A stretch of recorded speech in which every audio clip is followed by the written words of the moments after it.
The second edition of a live interactive radio program between the government and the governed in the life of the present administration in Osun State led by Senator Ademola NURUDEEN Adeleke will hit the airwaves as usual simultaneously on different radio stations throughout Osun State on Saturday, 5th October 2024 between 8 a.m. and 10 a.m. It's another approach to good governance as exemplified by the present administration in Osun State to highlight its achievements, progress and challenges. This October edition promises to be richer, deeper, open and analytical. A listener as usual will have the opportunity to ask questions or contribute on issues to be highlighted by the guests on the program. On Saturday, 5th October 2024, our guests are Honorable Commissioner for Education, Honorable Dipo Iluwole, the Executive Chairman Osun Sube, Honorable Ibukun Fadipe, Special Advisor to the Governor on Mining and Mineral Resources, Professor Lukman Jimada, the Special Advisor to the Governor on Community and Social Development Projects, Alhaji NURUDEEN Emiloju, Oluomakolapo Alimi, the Honorable Commissioner for Information and Public Enlightenment, is the chief host on the interactively engaging 2-hour-long radio scorecard program. Join us on Saturday, the 5th of October 2024, on this radio station between 8 a.m. and 10 a.m. on Stewardship. We demonstrate a new governance standard between the government and the governed, as packaged by the Ministry of Information and Public Enlightenment. All right, a beautiful morning to you wherever you are this day, the 5th of October, year 2024, and I welcome you to the second edition of Stewardship. Stewardship is a public engagement program put together by the Osun State government through the Ministry of Information and Public Enlightenment led by Oluomakolapo Alimi. The primary aim of this program is to showcase the achievements of the administration of His Excellency Governor Ademola Adeleke and to have a sector-by-sector knowledge of governance in the state.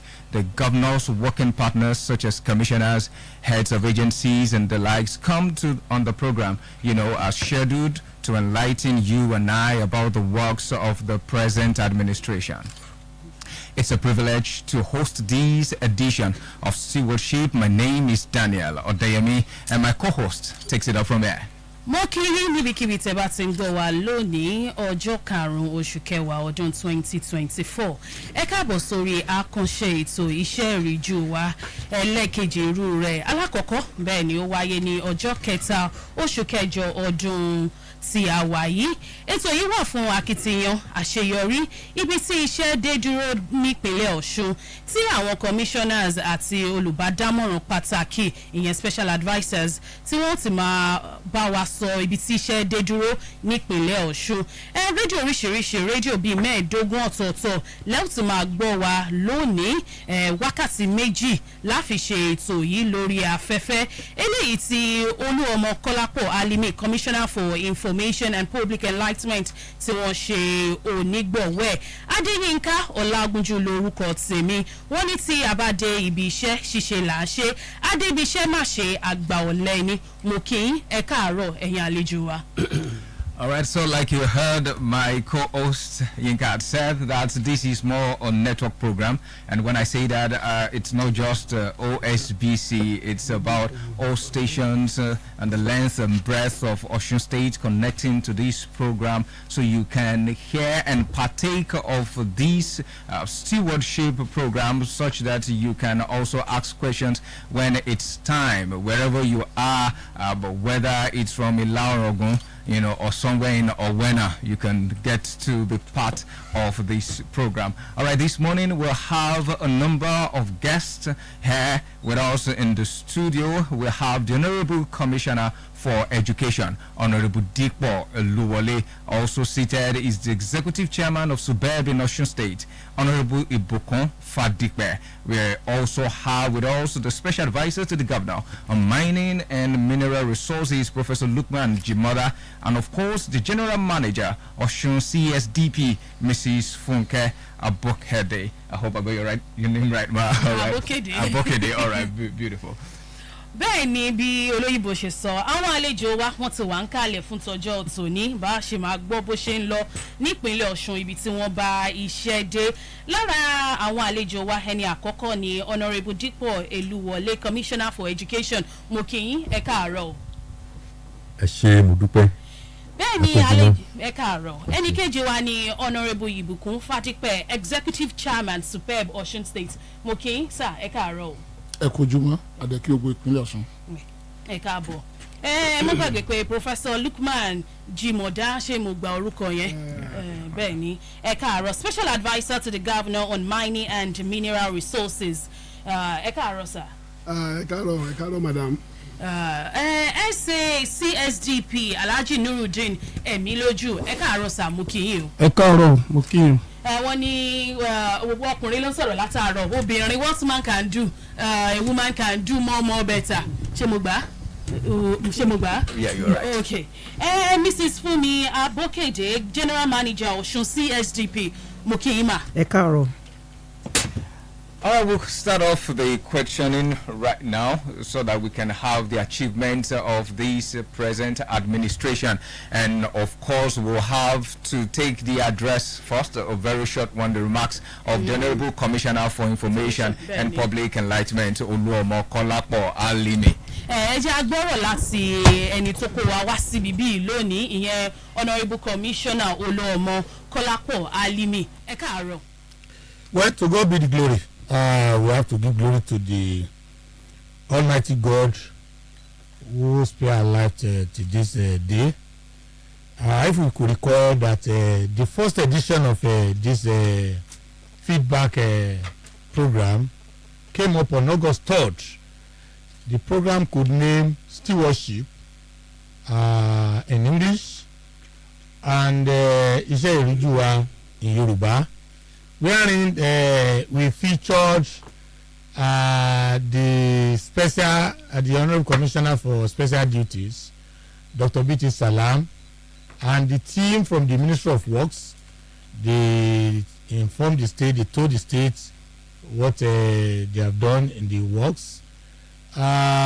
Simultaneously on that very day, we featured the Honorable Commissioner for Rural and Community Development, Alhaji Ademola Olua. The Commissioner for Empowerment was there, Honorable Gugangbe.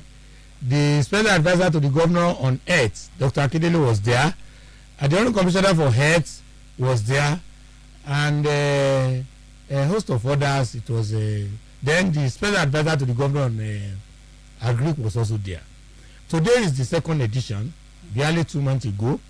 We have to give kudos to our governor for approving this kind of interactive program. It's a sort of feedback strategy.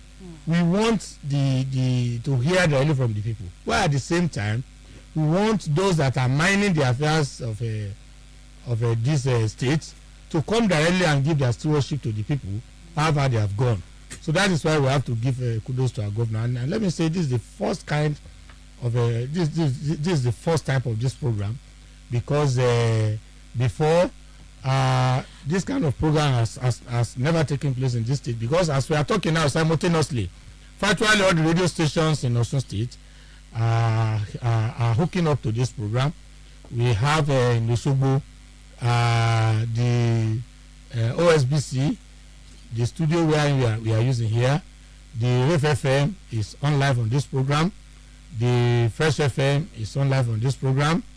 Then moving on to Ilesha, the Unique FM is live on this program. Diamond FM is live on this program. Teamside FM is live on this program.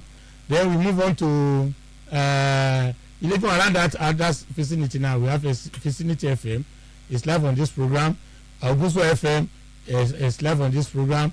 Anyway, that's IFASIS. From IFASIS, we have radio stations like Crown FM is live on this program. Ogbo FM, Augusto FM, and then moving on to Iwoasis, we have Ayekoto FM is live on this program. Then Ibaduasis, Tongba FM is live on this program. And as time goes, I will get other stations.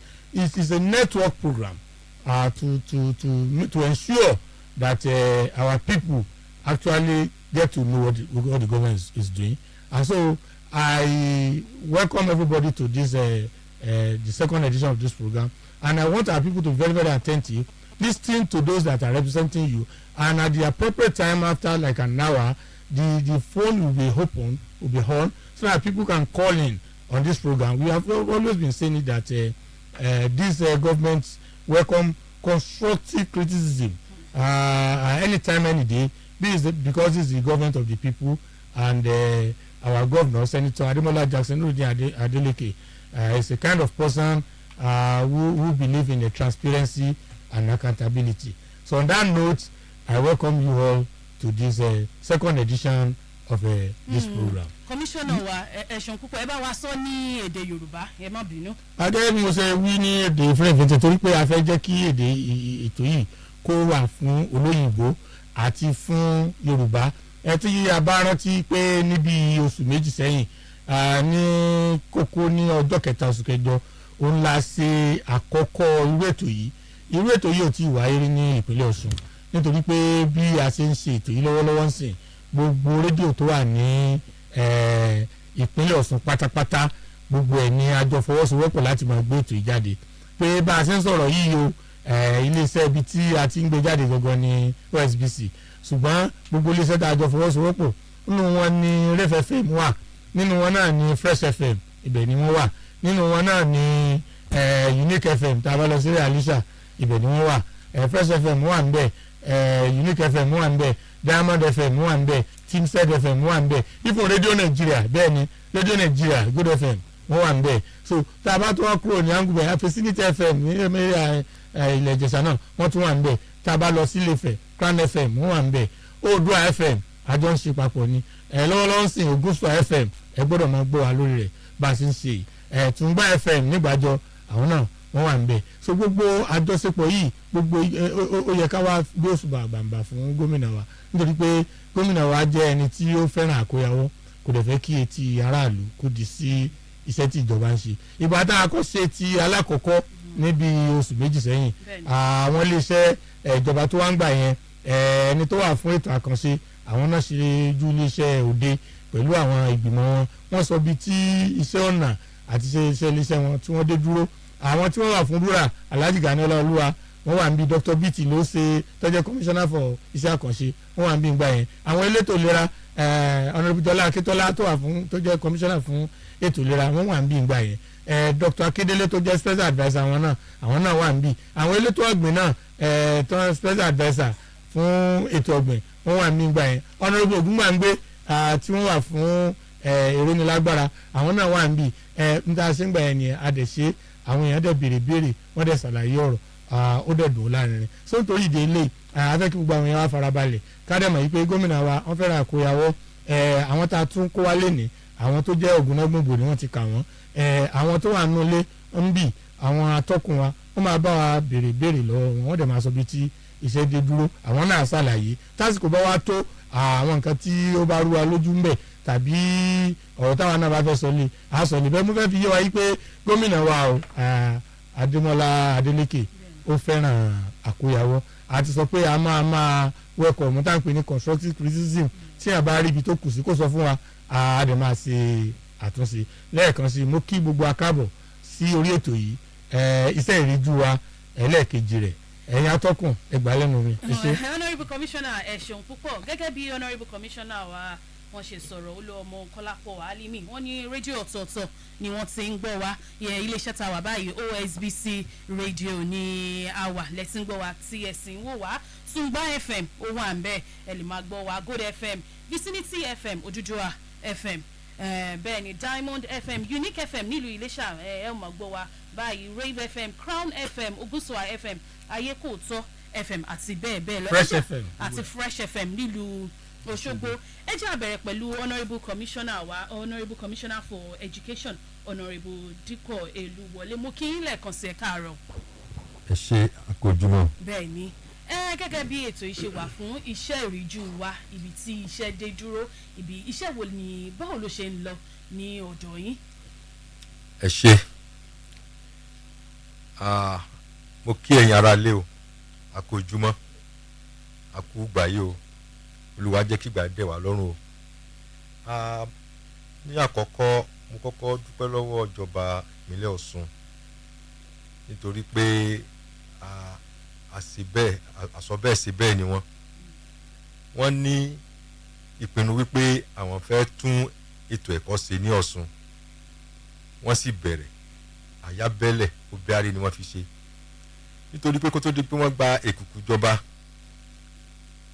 wọ́n máa ń sọ̀kan ní òyìnbó tèmi bá nígbà tí mo dé ministry gbogbo seminar tá máa ń lọ wọ́n máa ń sọ wípé Ọ̀ṣun is the home of out of school children in western states ní western region.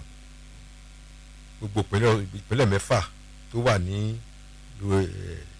nílẹ̀ káàró òjìrè wípé Ọ̀ṣun ni àwọn ọmọ tí ò lọ léèwé ti pọ̀ jù. Kí ló dé fà á?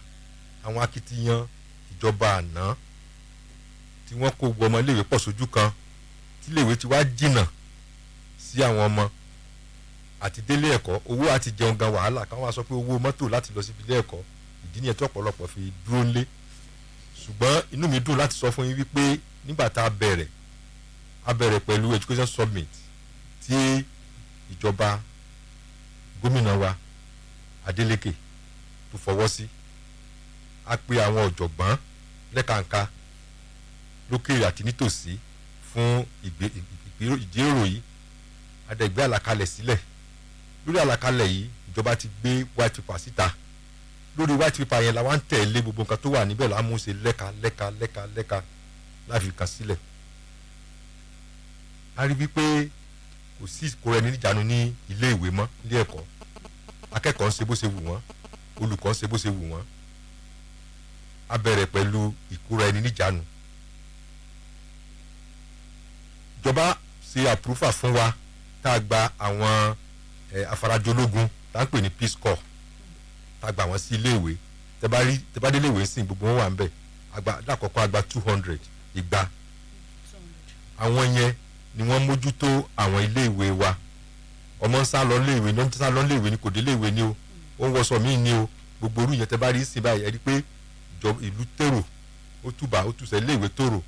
Gbogbo wàhálà tó ń wà tẹ́lẹ̀ gbogbo ẹ̀ ti lọ́lẹ̀.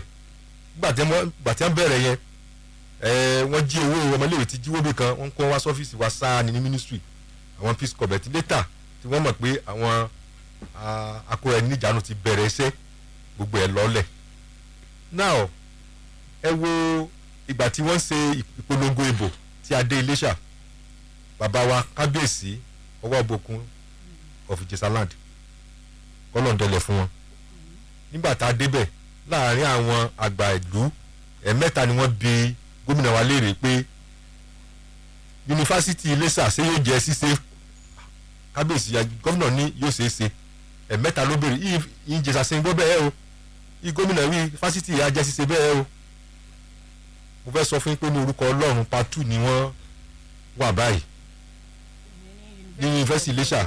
Wọ́n ṣe matriculation, wọ́n ti bọ́ sí part 2 báyìí, 200 level ni wọ́n wà báyìí. Now wọ́n ti ń bẹ̀rẹ̀ àti máa gba àwọn akẹ́kọ̀ọ́ míì sí part 1 báyìí pẹ̀lú JAMB. So ó jẹ́ nǹkan ìwúrí púpọ̀ fún àwa tá a tẹ̀lé wọn lẹ́yìn, torí pé fún kíni wọ́n ṣe bẹ́ẹ̀, wọ́n sọ bẹ́ẹ̀, wọ́n dẹ̀ ṣe bẹ́ẹ̀. Kì í ṣe nǹkan kékeré ẹ tó bá mọ àdásílẹ̀ yunifásitì ká tó ṣe accreditation lásán mo mọye bílíọ̀nù só lọ.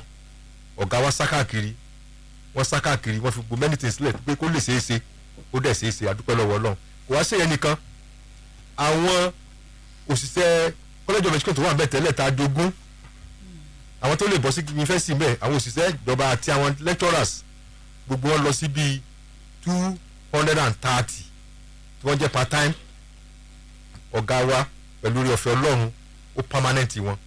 Ijó ìlú ìfọ́ni ní ọgbà náà jọ yẹn gbogbo Ìjẹ̀ṣà nígbà tí ọ̀rọ̀ ìṣẹ̀lẹ̀.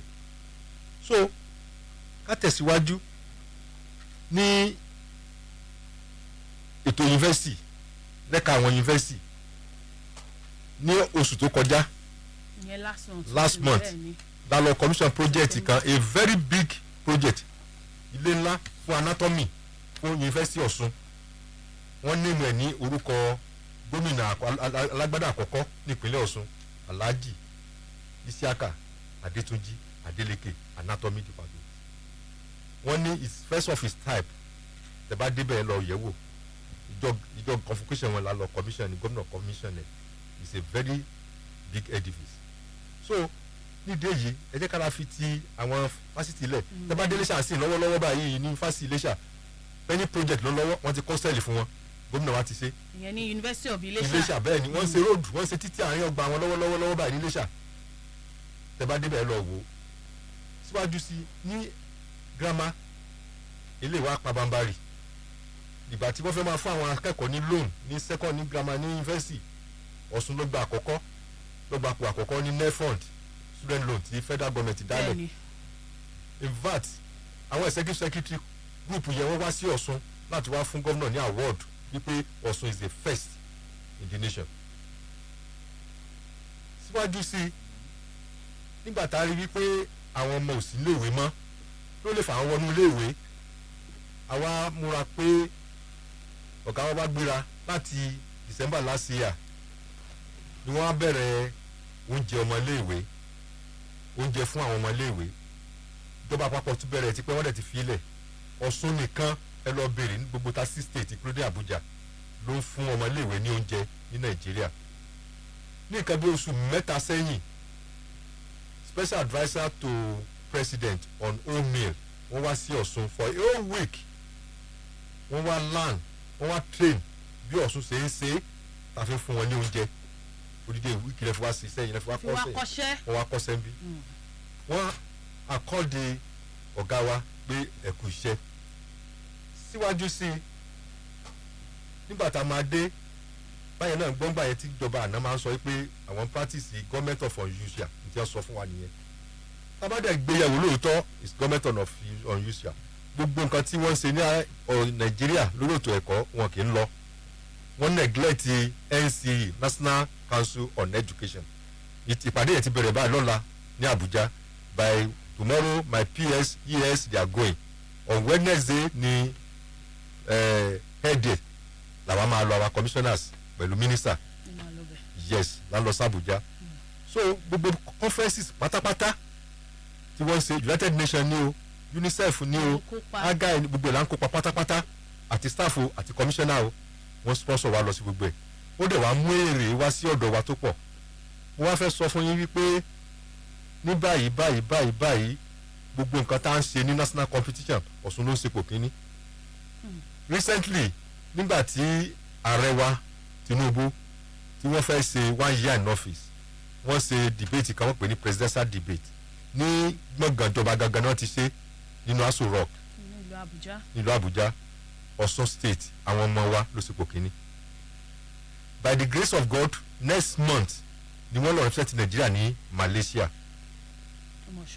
àwọn ọmọ Ọ̀ṣun ni now a pè kínní kan ní AI artificial intelligence ètò ẹ̀kọ́ ti yàtọ̀ sí tàná àti kò ní analog àti bọ́ sí digital lórí ọ̀rọ̀ robotic ní ìpínlẹ̀ Ọ̀ṣun láti rí ọmọ tó pegedé tó ṣe pò kínní ní Ọ̀ṣun ó represent Ọ̀ṣun ní Nàìjíríà wọ́n tó win wọ́n tún wá lọ represent Nàìjíríà ní Dakar wọ́n win by the grace of God May next year they are representing Nigeria at Dallas in USA they are representing Africa in Dallas is from Osun recently there is a competition on sewing they call it national sewing competition ìránṣọ ọmọ Ọ̀ṣun ọmọ University of Ilesha ọmọ 18 years ló ṣepò kejì Nigeria is a medalist ó gbé mẹ́dà wálé now àwọn tó lọ Malaysia yẹn wọ́n fún wọn ní award wọ́n gba trophy wọ́n tún gba cash award wá sọ́sùn síwájú sí Ọ̀ṣun gbogbo tá ń dáwọ́lé ló ń pegedé a ti bẹ̀rẹ̀ nípa recruitment by the grace of God in the next 2 weeks wọ́n á pín lẹ́tà fún wọn fáwọn olùkọ́ adẹ̀ máa kéde wọn ní. a fẹ́ sọ̀rọ̀ nípa yẹn náà honourable commissioner ṣùgbọ́n ká tó lọ bẹ̀ permit me to quickly move on to honourable Ibukun Fadepe, the executive director of SUBEB. Quickly, I just want to ask you, because primary education and secondary education is of paramount importance in Osun State, and prior to this time, it does seem as though the education sector in Osun has been a potpourri of clashing policies, that has created instability and chaos. I know that there's nothing that goes on within the education sector or that the commissioner does that you are not a part of. So I want to ask you, sir, that how have you been able to bring stability, to the education sector in Osun State? Well, thank you, Mr. Machito. I greet everybody at home, and I'm using this opportunity to thank our governor Senator ISE Governor Jackson NURUDEEN Ademola Adeleke about his own efforts at education in Osun State. He has moved it from where it was when the APC government was in power in Osun State. From when we have resumed as a superb chairman in Osun State, we have done a lot in the education sector. As per our children in primary education, I mean the basic education, primary school and the secondary school from GS1 to GSS 3. He has done a lot in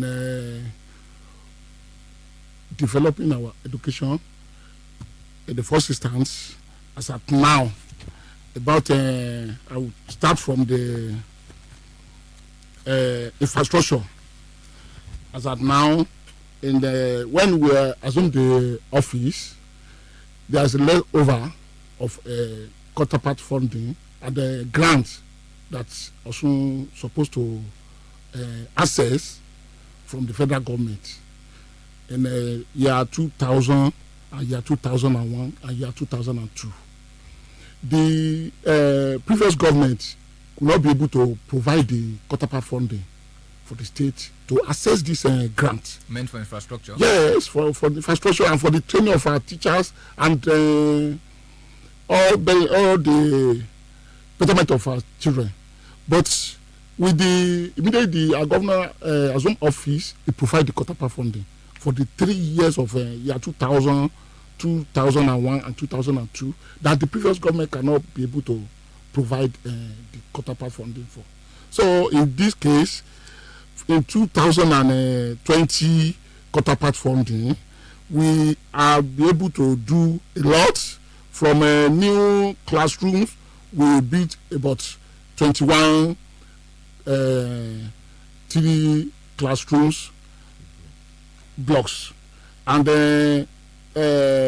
5 fences with gates, 9 toilets, the renovation of 19 classrooms, 3 classrooms, 4 classrooms, 2 classrooms amongst, and boreholes, about 5 in different schools.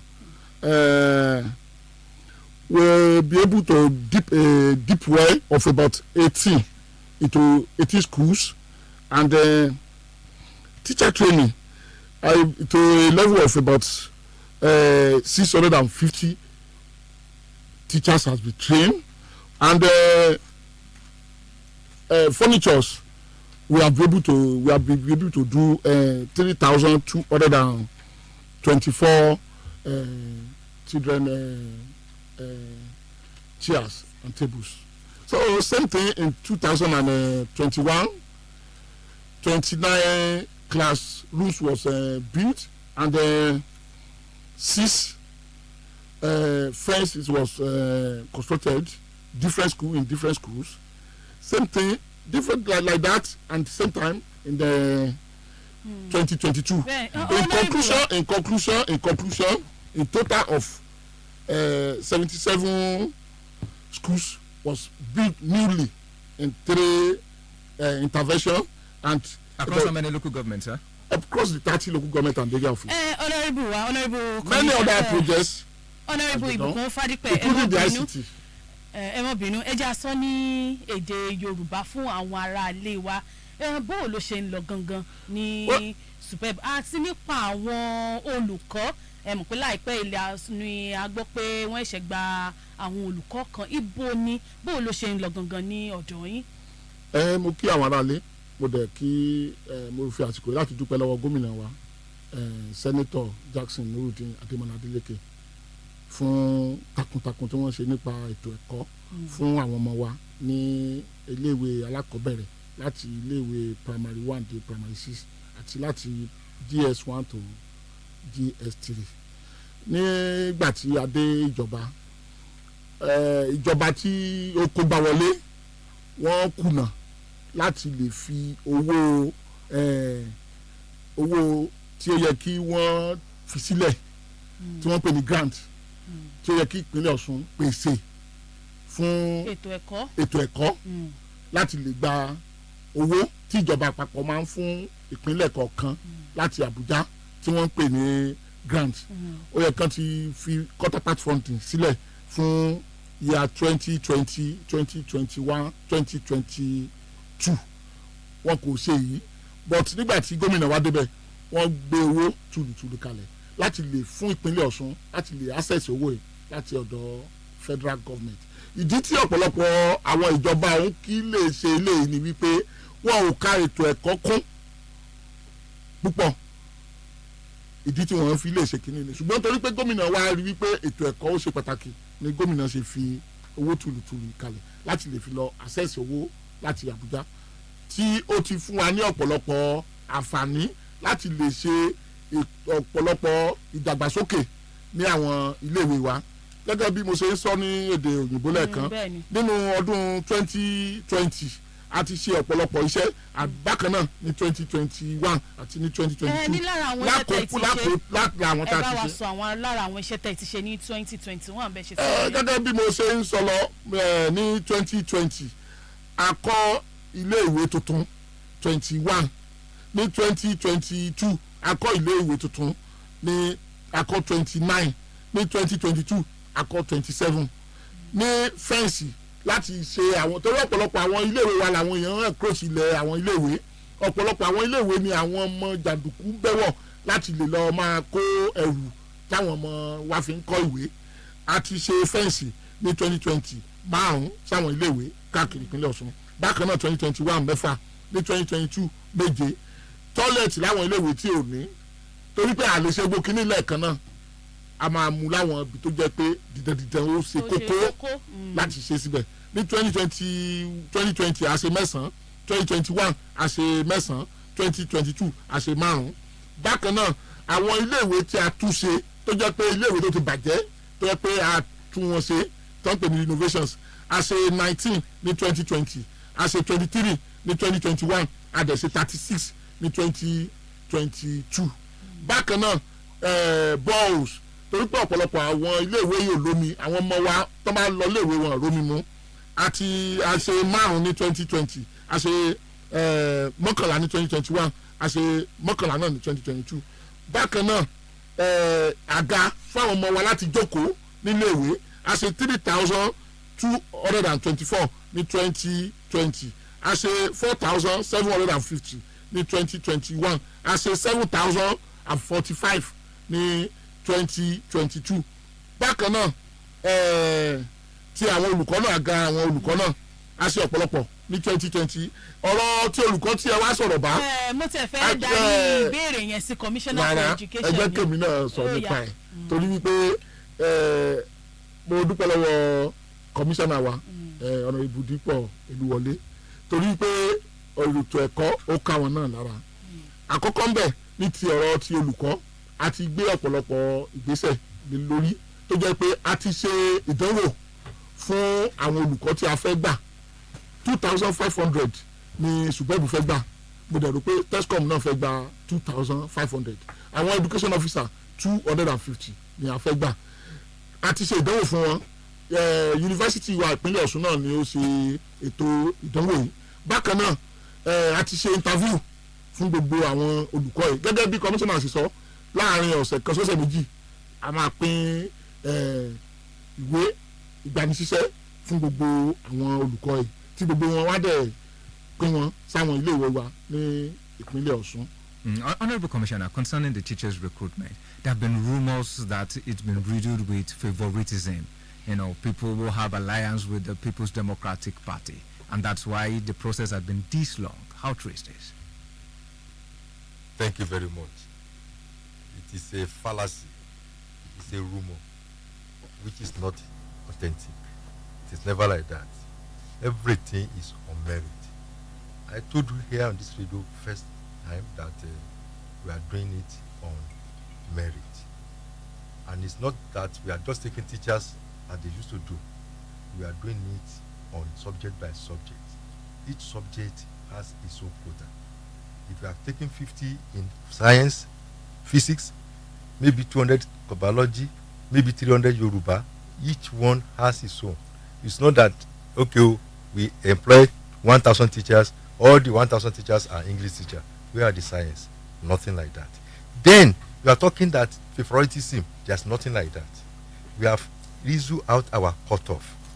And in the council meeting, I told them, whoever does not merit the cutoff is out of the way.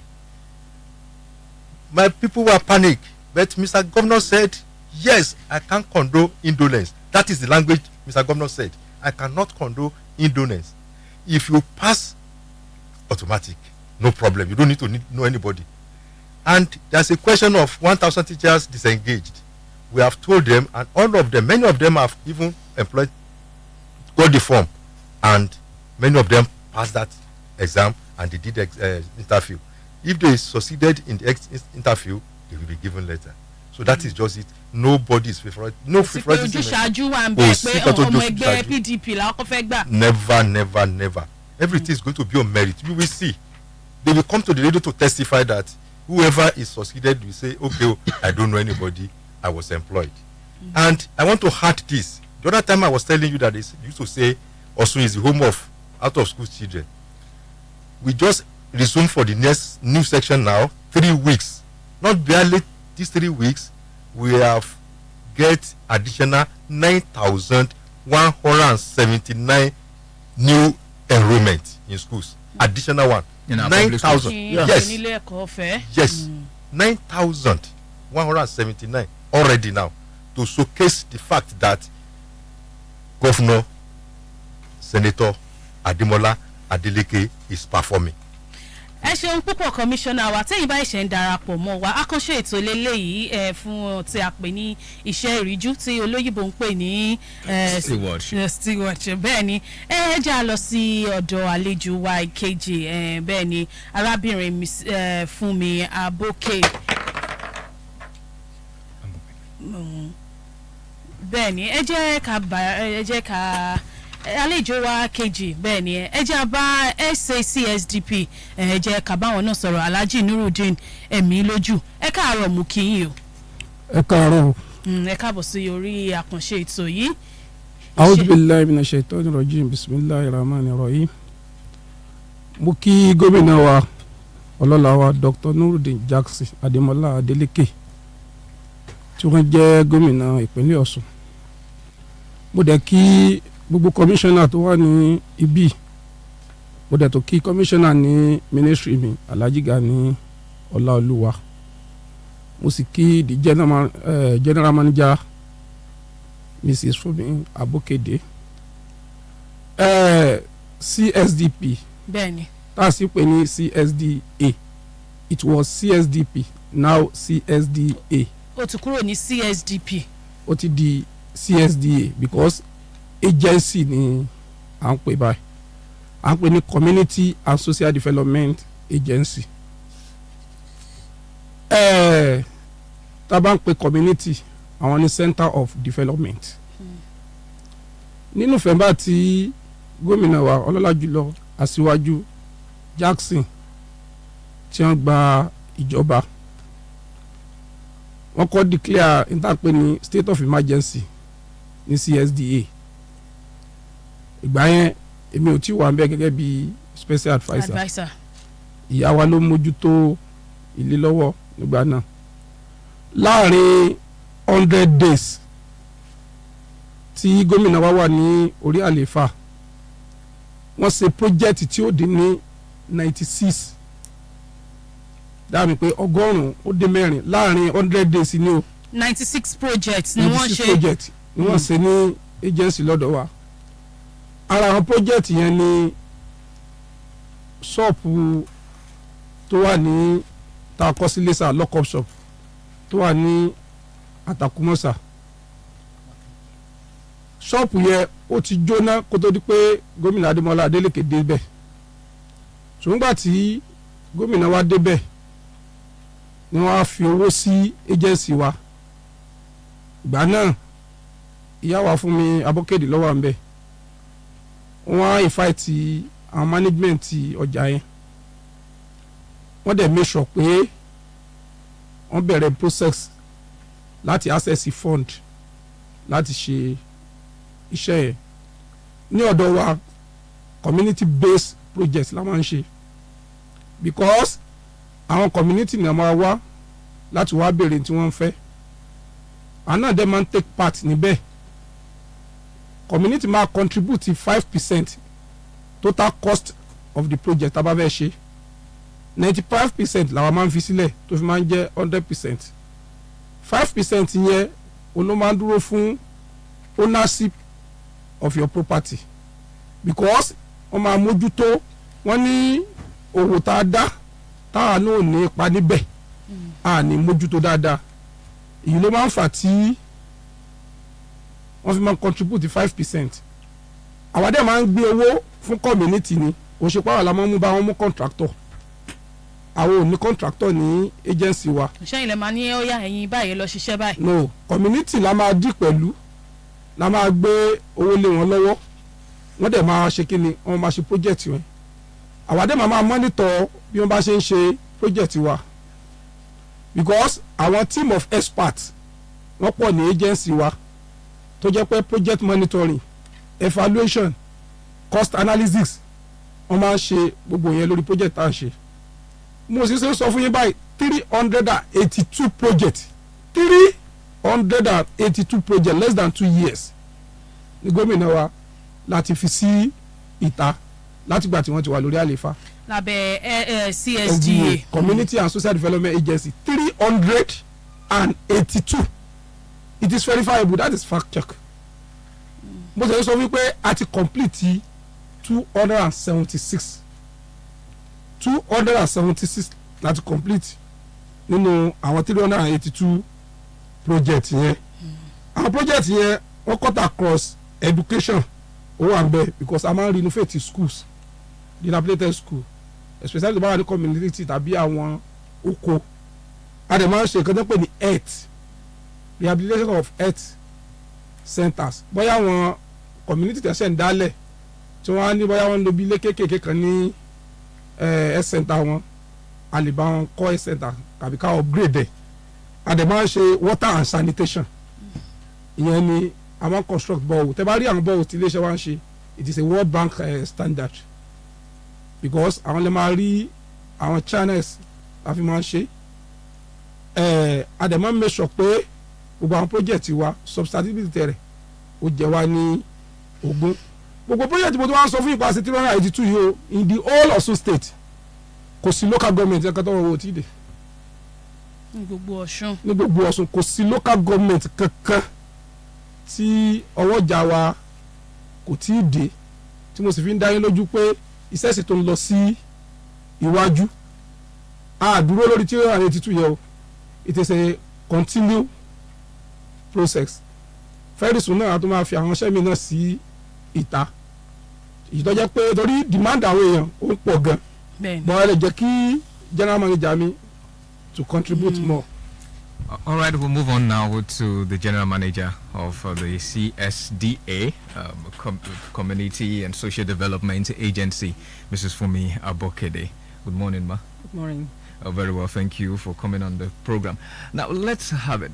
What's the framework like to have your community or to have a community partake, of those projects done by the CSDA? Okay, thank you very much. First of all, I must acknowledge and appreciate the Governor, His Excellency, Senator Ademola Jackson Adeleke, for the support that he has given to the agency, Osun CSDA. He has been so supportive that he gave money to the agency. That made us to be able to qualify for a project called Osun Cares. It's a national project, and if you don't contribute, if the state government does not contribute, there's no way you could be able to take part. So we must thank the governor for making that possible. So we are now taking part in the project they call Osun Cares. So that is what we before we took part in the CSDP, which was a project that's ended. Now the project that we're doing now is Osun Cares, and it's because the governor gave money for it. And I must say that Osun State is the most socially inclusive today in Nigeria. Out of the project, just to and take off on what the SA has said, 276 micro projects have been completed, and these projects it's socially inclusive, it's gender sensitive, and it's multisectoral. And persons with disabilities are not left behind. Persons with disabilities are not left behind. They are taking part in this project. They have benefited. And that is why I said there is no state that has empowered or supported persons with disabilities like Osun State has done. And for information, one of them, who is visually impaired, has been empowered. He can do tie and dye. And he has his own group where they have been empowered doing tie and dye, that even they invite them from SMIDA in Abuja to take part in exhibition there. Many thanks to the governor. The other clusters with the person with disabilities, the ones that are physically challenged, they can make shoes and bags. They are already empowered as well. Those that cannot really hear, they have their own empowerment. And persons with spinal cord injury group, these ones, they really need medical attention. And with the support of the governor, since he has come, the rate of which their mortality rate has reduced, because now there's good health package for them. So we thank the governor for that.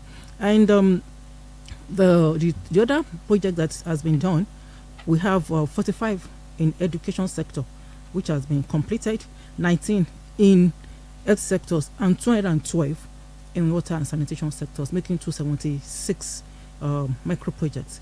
In fact, today as I'm talking, some of the beneficiaries are in the studio because they heard about the program. They said they also want to actually talk and say what the difference has made in their life. So when we're talking about micro project that has been completed, it is evidence-based. The beneficiaries are there to talk about it. And to date, 739 beneficiaries have benefited from this project. 353 are men, and 386 are women that have benefited throughout the state. And we'll just make example of some of the states. St. Luke Primary School, Ororuwo, 2 classrooms has been completed. It was in very bad shape before, but now it's in a good shape. Just to also comment, that's why no wonder you are seeing many students increment in the enrollment of students in the school because of all these things. Because of all this, the agencies, government, we complement ourselves. One effort is a ripple effect that really happens. So you see it now. And Okeyidi High School in Odiomo, their laboratory has been completed. Before now, many of these schools didn't have laboratory, so it was difficult for them to really have a practical for NECO to enroll them. But now they are not taking part in the NECO. So KED now has a very good laboratory. Arimoro High School, for the past 15 years, their laboratory has been in very bad shape. Now it's also in good shape. Otakpete Methodist Primary School in Ilesha. That place was constructed 127 years ago. Never saw any intervention from any government, but today that place has been renovated and is in good shape. We have water in Araromi, Owiwi, Araromi Olowo. These are hard to reach communities. Araromi Olowo has benefited from health center, good health center. Araromi Owiwi is water. And then there's another one, community Bakase in Ife South. That community has never experienced any government intervention before this administration. It was under the direction of Mr. Governor that they got intervention, which is water in that community. It has brought a lot of changes into their life. We have water in Awesu Daru area Osun. That's the project for the Oluode Elewa in Ife local government. It's health center. Akperi village, water is there. In Pakpa Community High School in Iwo, the laboratory has been completed and classrooms in very good shape. Again, I'm still saying that is why you are saying that we are having reduction in out of school students, because there are good environment for them to participate and to learn, and come rain, come sunshine, they have good conditions, good place they can learn. We have in Sabo Ile-Ife. Osun State, I told you that it's socially inclusive.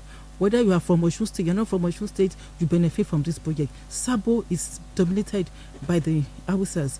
community, they also have benefited. They have toilets in their community now, and they have water in their community. Very well, Mr. Bukere, apologies, permit me to come in at this point.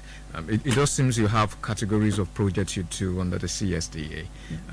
There's one for the community, you've done some in the education. How does this work? I mean, the one for the community, like the essay said, you have a counterpart funding of about 5% from the communities. The ones you do in the education sector, for instance, or the ones you've done in health, is it 100% funded by the CSDA? Or there's a counterpart funding coming from somewhere? From who? From... Okay, thank you. You know, one of its principles is that Ogunta Bafowoshe, Eyarolongwe. So that to ensure ownership, so the communities must contribute to 5% of the money of the project. And whether the health center is not hanging on here, it's located, is in the community. So the community where the health center is are the ones that will contribute to 5%. The school is not hanging, the school is in the community. So the community where the school is, they will contribute 5%. And at times, even the old students also join them to contribute to 5%. The 5% is cast on stone because just to ensure that they see themselves as stakeholders, as owners of this. Then when the government gives the 5%, their own 5% is there to make the 100%. So they see themselves as partners with the government, and then they are there to see to the sustainability of these projects. ẹ jẹ́ sáré béèrè ìbéèrè yìí lọ́wọ́ yín arábìnrin Fúnmi Abókèdé, àwọn nǹkan tí ẹ ti sọ yìí báwo ni ìtọ́jú ẹ̀ bí àwọn omi àwọn bọ́ọ̀wò tẹ́ ti ṣe sí àwọn agbègbè wọ̀nyí ṣé àwọn èèyàn kan wà ní ọ̀dọ̀ yín ní CSDA tó ń lọ síbẹ̀ láti wo àbójútó àwọn kìíní àbí ẹ kàn ṣe ẹ fílẹ̀ pé a ti ṣe tiwa.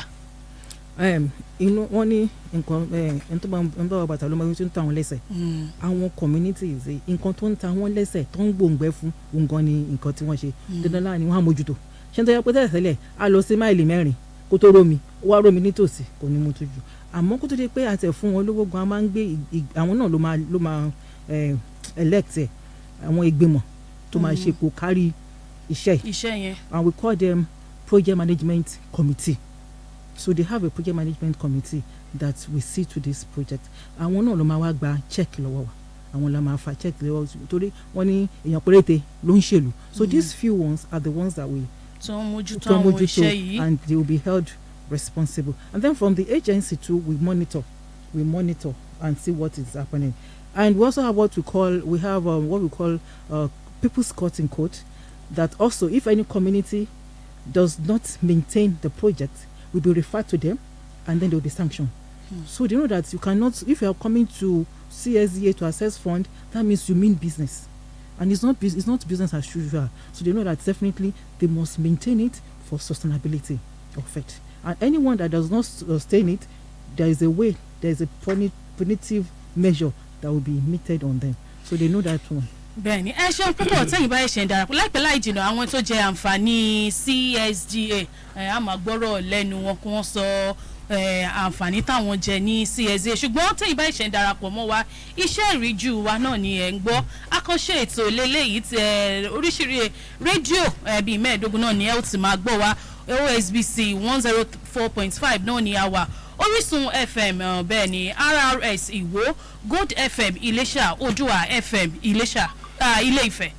Okay, we also have, as part of the broadcast this morning, here we have Timsted FM Ijebu-Jesha, we have Diamond FM Malaysia, Rave FM Osogbo, Ray Power AIT also in Osogbo, Fresh FM Osogbo, Odidere FM in Iwo, Ogusha FM Modakeke, Tungba FM Igbajo, Vicinity FM. We also have Great FM in Ile-Ife. Of course, Unique FM, whose co-host of mine, is also part of the network program. Bẹ́ẹ̀ni nígbà yẹn àwọn tó jẹ àǹfààní CSDA wọ́n ti wà ní ilé agbára fún tọjọ́ tòní ẹ jẹ́ agbọ́rọ̀ bí lẹ́nu èèyàn bíi méjì mọ́mí wa mo kí yín o ẹ káàárọ̀. Ẹ káàárọ̀ ma. Bẹ́ẹ̀ni ẹ káàbọ̀ sí àkànṣe ètò iṣẹ́ ìríjú wa. Ẹ wà lára àwọn ẹni tí ó jẹ àǹfààní CSDA bẹ́ẹ̀ni àbí bẹ́ẹ̀ kọ́. Bẹ́ẹ̀ni o. Ó yá ẹ bá wa sọ bó ṣe lọ. Dúpẹ́ lọ́wọ́ Ọlọ́run, dúpẹ́ lọ́wọ́ gómìnà wa. Wá dúpẹ́ jùlọ gbàgbà lọ́dọ̀ ìyá òfin wa Fúnmiláyọ̀ Abókèdé torí pé ìyá ọmọ ní kówèrè kówèrè lòṣèlú tí ìyá yìí ṣe kówèrè kó gbogbo ènìyàn má láàfin ènìyàn mọ́ra ni. omi wa ní ọ̀dọ̀ àǹfààní omi la jẹ lọ́dọ̀ ìjọba Adeleke omi tá à mú bí omi Ọ̀ṣun yẹn lórí odò Arẹ́gbẹ́ ìbádìbí gádà Arẹ́gbẹ́ yẹn bẹ́ẹ̀ gẹ́lẹ́ lomi wá rí tá a máa mú tá a bá máa mú àlèmú ní ọ̀sẹ̀ kan tá a bá fẹ́ pọ́n á ti pọ́n lọ́sẹ̀ kan sílẹ̀. ibo gangan ibo. ní ìlú wọ́n máa ń lẹ̀ nílùú Ọ̀yẹ̀rẹ̀ wọ́n máa ń lẹ̀ nílùú Ọ̀yẹ̀rẹ̀ lọ́hùn ní lóko wá wà Ifẹ̀ North àtún fún wa lómi ní Fàdéhàn Ọ̀yẹ̀rẹ̀ Fàdéhàn Ifẹ̀ North náà ni wọ́n tún fún wa ní Ìsànlú Ọ̀yẹ̀rẹ̀ náà ni lọ́nà mẹ́ta náà fún wa lẹ́ẹ̀kan ṣoṣo torí pé wọ́n rí i pé ìyá omi yẹn ń jẹ wá àmọ́ rírì wọn omi wa yẹn tẹ̀kún mo ti sọ pé bí omi Arẹ́gbẹ́ yẹn lórí tá a bá máa pọ́n á lò yọ mẹ́ta ká tó lè sílùú àkọ́kọ́ fálọ́mù sísì kan tó bá tòrò tán á tún yọ síbòmí á tún lọ síbòmí gbọ́n wá gbọ́ pálọ́mù là ń mú ọ́n ló lè bà fún wa jẹ́ àwọn aṣàánú wa wọ́n fún wa ní omi sẹ́ẹ̀rọ̀mì tí wọ́n wá fún wa yìí ó mú ọrọ̀ ajé wa ló gọ́gọ́ àwọn obìnrin tá a lè dá nǹkan ṣe tẹ́lẹ̀ àti ń dá nǹkan ṣe àjọlùrànlọ́wọ́ fún àwọn baálé wa. ẹ ṣeun púpọ̀ ẹ ṣeun ẹ bá wa dárúkọ yín. orúkọ mi ni ìyáàfin Ọlálẹ́yẹ Janet Fabi. bẹ́ẹ̀ ni ẹnì kejì tí ẹ jẹ́ àgbẹ̀yàn kan sí tí wọ́n jẹ àǹfààní CSDA ẹ káàárọ̀ o. bẹ́ẹ̀ ni ẹ káàbọ̀ sórí ètò iṣẹ́ ìríjú wa kàn ṣe ètò ní. ẹ ṣeun. ẹ jẹ́ àgbọ́ àǹfààní tẹ́ jẹ látọ̀dọ̀ CSDA. orúkọ mi ni ọmọọba Onítìjú Kẹ́hìndé.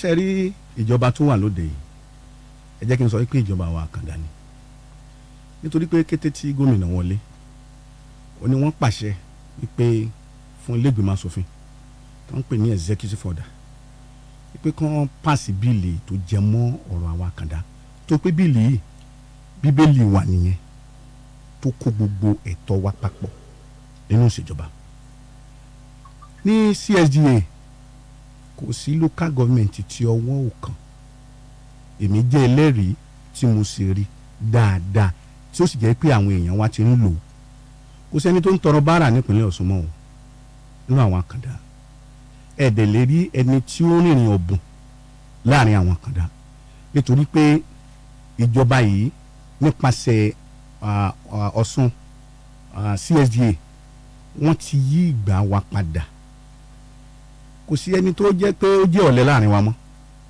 ìjọba yìí jẹ́ ìjọba alátúnṣe tí ó jẹ́ pé tí ẹ bá wo iṣẹ́ ọwọ́ láwùjọ tí ẹ bá wá sọ́dọ̀ wa ẹ mọ̀ pé ìpèníjà la ní ọpọlọ tọ́lọ́run fún wa ó dúró déédéé ṣe mọ̀ pé ńgbà míì wọ́n àtó jẹ́ pé tí ẹ̀ bá lọ́pọlọ tí ò bá ní ẹni tí ó ràn lọ́wọ́ láti lo ọpọlọ yẹn ò wúlò ṣùgbọ́n ìjọba tó wà ń ta yìí wọ́n wò wá wípé àwọn ilé ìlọ́pọlọ wọ́n wá gbé wa pọ̀n wọ́n fi ọ̀já mú wa láti jẹ́ pé àwa náà jẹ́ èèyàn láwùjọ so a dúpẹ́ lọ́wọ́ gọ́vnà adẹ̀ dúpẹ́ lọ́wọ́ àjọ CSDA ní ìdarí mọ̀mọ́ wa Abókèdè orúkọ mi ni Kẹ́hìndé Onítìjú ẹ ṣé o. ẹ ṣeun púpọ̀ ẹ jẹ́ àgbà èèyàn kan sí ẹ jẹ́ àgbà èèyàn kan sí.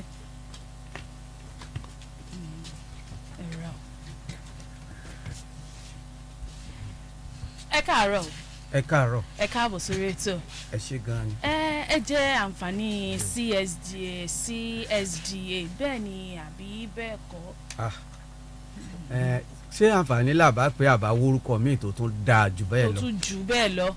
torí pé eléyìí ẹ wọ́n kọ́ bá wa dárúkọ yín. orúkọ mi ni Stephen Olúwafẹ́mi Ìdòwú. láti bo.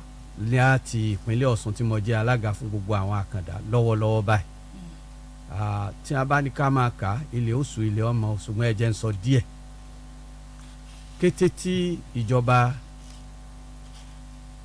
ọmọọba Adeleke Jackson déjọba láti ọwọ́ wọn dé ìjọba àjọ CSDA tó ń jẹ́ CSDP tẹ́lẹ̀ àwa jẹ́ kan nú àwọn tó kọ́kọ́ jàǹfààní wọn torí pé ní tí wọ́n kọ́kọ́ ṣe fún wa ni pé kí ni ìpèníjà tí àkàndá kọ́kọ́ ní láti lè rìn lọ sí ìsọ̀hún wọ́n kọ́kọ́ pèsè mobility aid fún gbogbo ẹ̀ka àkàndá nípa ti etí hearing aid, àkàndá nípa ti ojú, ọ̀pá tá a máa ń fi rìn àti ohun èlò fún ètò ẹ̀kọ́ nígbà náà. Wọ́n fún àwọn àbínò tí àwọn èèyàn ń pè ní albinism nísìn, wọ́n fún wọn ní gbogbo ohun èlò láti dáàbò bo àgọ́ ara wọn tí wọn ò fi ní àìsàn tí wọ́n ń pè ní cancer lágọ̀ọ́ ara, nípa pé wọ́n ra àwọn nǹkan tí wọ́n máa fi para àti umbrella láti jẹ́ ààbò fún wọn nínú oòrùn àti fìlà àti àwọn glasses tí wọ́n lè fi kàwé. Nípa ti àwọn àkàndá nípa ti ìrìn, wọ́n ṣe ètò wheelchair àti àwọn ọ̀pá. Iná ni mo fi sọ pé a ò lè kà tán. Tó bá wá jẹ́ pé àǹfààní pé tí múyàn jẹun fúnra rẹ̀ tí a lè pè ní acquisition skill center kò sílùú tàbí ìletò tá a dé tá a ní ti bá títa àwọn àkàndá. Ẹ jẹ́ n kọ́kọ́ sọ fún wa pé ní area testing ground ńbẹ̀ yẹn iléeṣẹ́ yẹn wulẹ̀ pọ̀ ńbẹ̀ bí ẹni pàwọ́ la donate ibẹ̀ ni tí àwọn èèyàn wa ti ń ṣe bàtà wà ńbẹ̀ tí wọ́n bá ti wò yín wọ́n ti mọ sáìsì bàtà yín. Gbogbo àwọn ẹ̀bùn yín tó jẹ́ ọ̀jáde ojú iléeṣẹ́ CSDA pẹ̀lú ìrànlọ́wọ́ ìjọba wa tó wà lóde ní ìsìn. Tá a bá wá ń sọ nípa ètò ìgbanisíṣẹ́ náà ńkọ́, àwọn èèyàn wa tó kẹ́kọ̀ọ́ nípa ti olùkọ́ni ìjọba ìpínlẹ̀ Ọ̀ṣun wọ́n ti gbé ọ̀rọ̀ yẹn kárí tó jẹ́ pé láìpẹ́ ìlà àwọn èèyàn wọ́n bẹ̀rẹ̀ sí gba lẹ́tà. Mo mọ̀ pé ibi tó kù sí náà Ọlọ́run á yanjú ẹ̀. So mélòó la fẹ́ sọ nípa ọ̀rọ̀ iṣẹ́ tí ìjọba ìpínlẹ̀ Ọ̀ṣun ṣe pẹ̀lú ìrànlọ́wọ́ CSDA. Wákàtí kan tó yín bọ̀ nítorí àsìkò wa ẹ mọ́ bínú. Ẹ jẹ́ àpàdà sọ́dọ̀ olùbádámọ̀ràn pàtàkì ẹ̀sẹ̀. Ẹ ṣe gan, mo fi ń dá lójú pé kò sí gómìnà kankan ní orílẹ̀-èdè Nàìjíríà tó ti ṣe tí gómìnà Adémọ́lá Jackson ṣe lórí ọ̀rọ̀ community. Tẹ́ bá gbọ́ tí gómìnà wà táwọn sọ pé ẹ ṣe nǹkan kan àbẹ́ ẹ ṣe nǹkan kan, gómìnà ò ní fact check. Àwọn fact check yẹn náà lè rí lágbára Ọlọ́run táwọn yẹn náà bá dẹ̀ tó ń kọ̀ wọlé ẹ máa rí. Kọ́dẹ̀ wà on record nípínlẹ̀ Ọ̀ṣun lónìí kò sí gómìnà kan tó dé orí ìjọba yìí tó sì ṣiṣẹ́ tó Ademola Adeleke ń dá pè lórí community àti agbègbè kọ́lọ́wọ́ jẹ́ ẹ̀pẹ́ fún wa. Mẹ́rin láìpẹ́ láì jìnnà ẹ̀yin ará ilé ẹ̀ ní àǹfààní láti máa darapọ̀ mọ́ wa lórí ètò yìí. Tẹ́ bá ní ìbéèrè àbí bóyá ẹ rò pé nǹkan tí wọ́n sọ látàárọ̀ kò rí bẹ́ẹ̀ ẹ lè pè láti béèrè ìbéèrè yín. All right, we'll move on with the program this morning, Stewardship, looking at the achievements of the state government, and we've had with us a number of officials of the government, including the Honorable Commissioner of Education, Honorable Dikwe Oluwale, the Executive Chairman of SUBEB, Honorable Ibokon Fadikbe, Professor Lukman Jimoda, who is the Special Advisor to the Governor on Mining and Mineral Resources, General Manager, Osun CSDA, Mrs. Funke Abokede, and of course the essay to the Governor on CSDA, Alhaji NURUDEEN and Miloju. Right about now, we move on to the Special Advisor to the Governor on Mining and Mineral Resources, Professor Lukman Jimoda. Good morning, sir. Good morning. Very well. Thank you for joining us on the program. Now, we'll look at this sector. In the past, we've not had so much, from that sector. But in recent past, there have been a lot of news, a number of reports as regards the mining sector. What did you make on ground? And what are you doing to ensure that you revamp that to contribute to the development of Osun State? Thank you very much, our moderators. I want to start by thanking our own Barrister Kolapo Alimi for facilitating this program. In the mining sector, we met, the government being headed by our leader, our governor, Senator Ademola Jackson NURUDEEN Adeleke. We met mining sector in a destabilized form, extremely uncoordinated and characterized with a very high entropy, very high disorderliness. Let me now start our achievement in Yoruba because I want people to enjoy it very well. Alákọ̀ọ́kọ́ ìgbà tá a dé sí gómìnà wọn làjú sí ìlú wambi àti òkè òkun nǹkan yẹ wọn bá ń lé ni wọn wá kọ́ gbé ìgbìmọ̀ kan dìde ká tó dé ìjọba wọn gbé ìgbìmọ̀ kan gbé ní transition committee àwọn yẹn ní recommendation tàwọn lẹ́yìn náà gbàtà tó wá dé wọn á gbé ṣe lè solve in engineering lè solve problem láì wádìí ibo ni wàhálà yìí ti wá wọn á gbé ìgbìmọ̀ kan gbé ní solid mineral committee yẹn lọ́wọ́ tẹ̀ná wo bó ti ń ṣẹlẹ̀ ní mining sector lọ́kìlẹ̀ barista kọ́lápọ̀ alimina wà ń bí àjọ àánú kọ̀mìtì yẹn ni.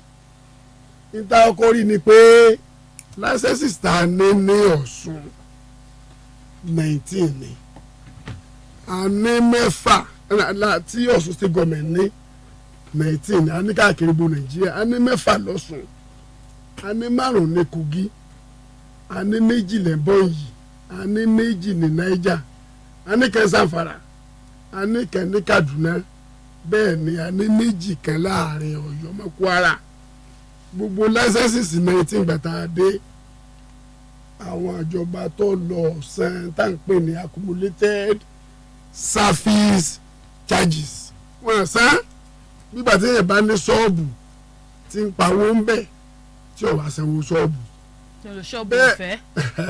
bẹ́ẹ̀ sì ni mining ìjọba àpapọ̀ ní own control licensing ìtumọ̀ rẹ̀ ni pé tá a bá sanwó á lùsì gbogbo licensing ó wà ní recommendation solid mineral committee wa ìfìdílé tí mo ti dé èmi ni mo fẹ́ kọ́kọ́ dé káwọn commissioner tó dé sí kẹyẹ gómìnà pọ̀ jù yá tètè máa lọ àwọn ti wo rìpọ́ọ̀tù kí kọ́ máa wà dàrú kí á náà ní kí n tètè wọlé níta kó ṣe ni pé accumulated service charges ìbìwé abọ́dún 4 abọ́dún 5 nǹkan ogún Ọ̀ṣun tá a bá yẹ ti wà yóò ti parun gómìnà ní ká lọ sọ gbogbo ẹ̀ padà mo fẹ́ kí gbogbo wọn táwa ń bí ọ̀rọ̀ òṣèlú kọ́ yìí ọ̀rọ̀ ogún Ọ̀ṣun ni kálukú lọ wádìí rẹ̀ àjẹtọ́rọ́ báyìí gbogbo licenses wa ti ń bẹ ní Ọ̀ṣun tá a ní àjẹsísì gẹ́gẹ́ bí ẹ̀sìn wa ti sọ lẹ́ẹ̀kan pé fact check ẹ̀tún bá rò pé rọ́ọ̀nì kó lọ wádìí l'Àbújá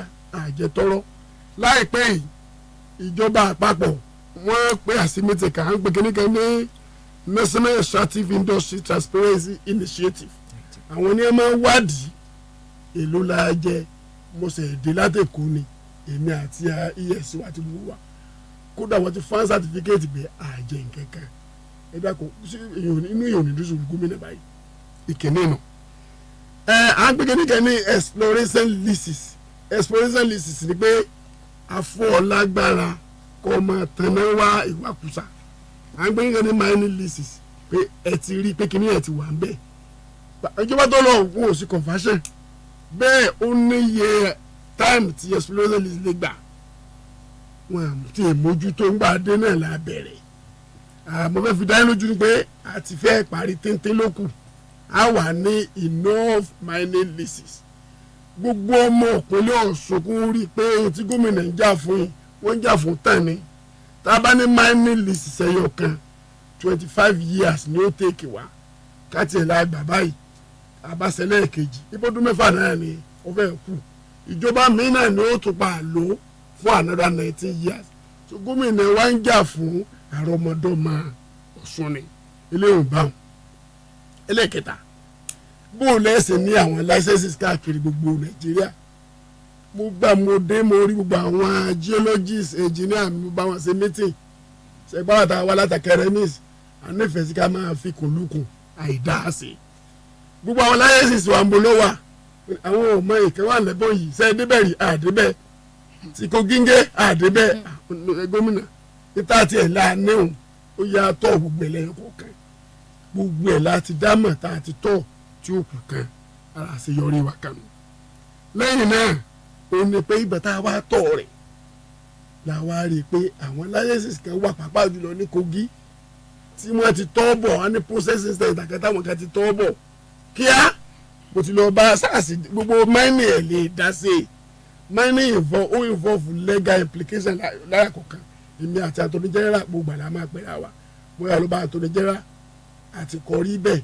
gbogbo àwọn minister of justice àwọn náà mọ̀ bàbá tó sọ yìí àti lọ sọ kódà àti gbé ẹjọ́ dìde gbogbo àwọn tó tọ́ ọ̀bọ̀ láyé sì wà processing center wa àti bẹ̀rẹ̀ case lórí rẹ̀ gbogbo eléyìí ni a bá tí wọ́n mójútó tẹ́lẹ̀ capacity building èèyàn ṣe ní àwọn òṣìṣẹ́ kẹ́ ẹ má train wọn gbogbo eléyìí la bá gbogbo àwọn geologists mi tá a bá nísìn mining engineers chemical engineers àti lọ training láì mọye ìgbà gbogbo training náà ló jẹ́ ká rí àwọn nǹkan míì tá a lọ ti mú wa sọ́sùn mo fi dá a lójú ni pé training tá a lọ sí women in mining conference tá a lọ sí minister gbogbo wà ń bẹ̀ ní gbogbo state ń bẹ Nàìjíríà I led them to that training we came first throughout Nigeria gba ISBC gbogbo tá a ní lọ́sùn àwọn alágbà kò kéne kódà tó sẹ̀ dé níbi ọ̀sẹ̀ kan ọ̀sẹ̀ méjì sẹ́yìn náà ni àwọn aláàtò ni wọ́n mú pé ó sì dáadáa jù bẹ́ẹ̀ ni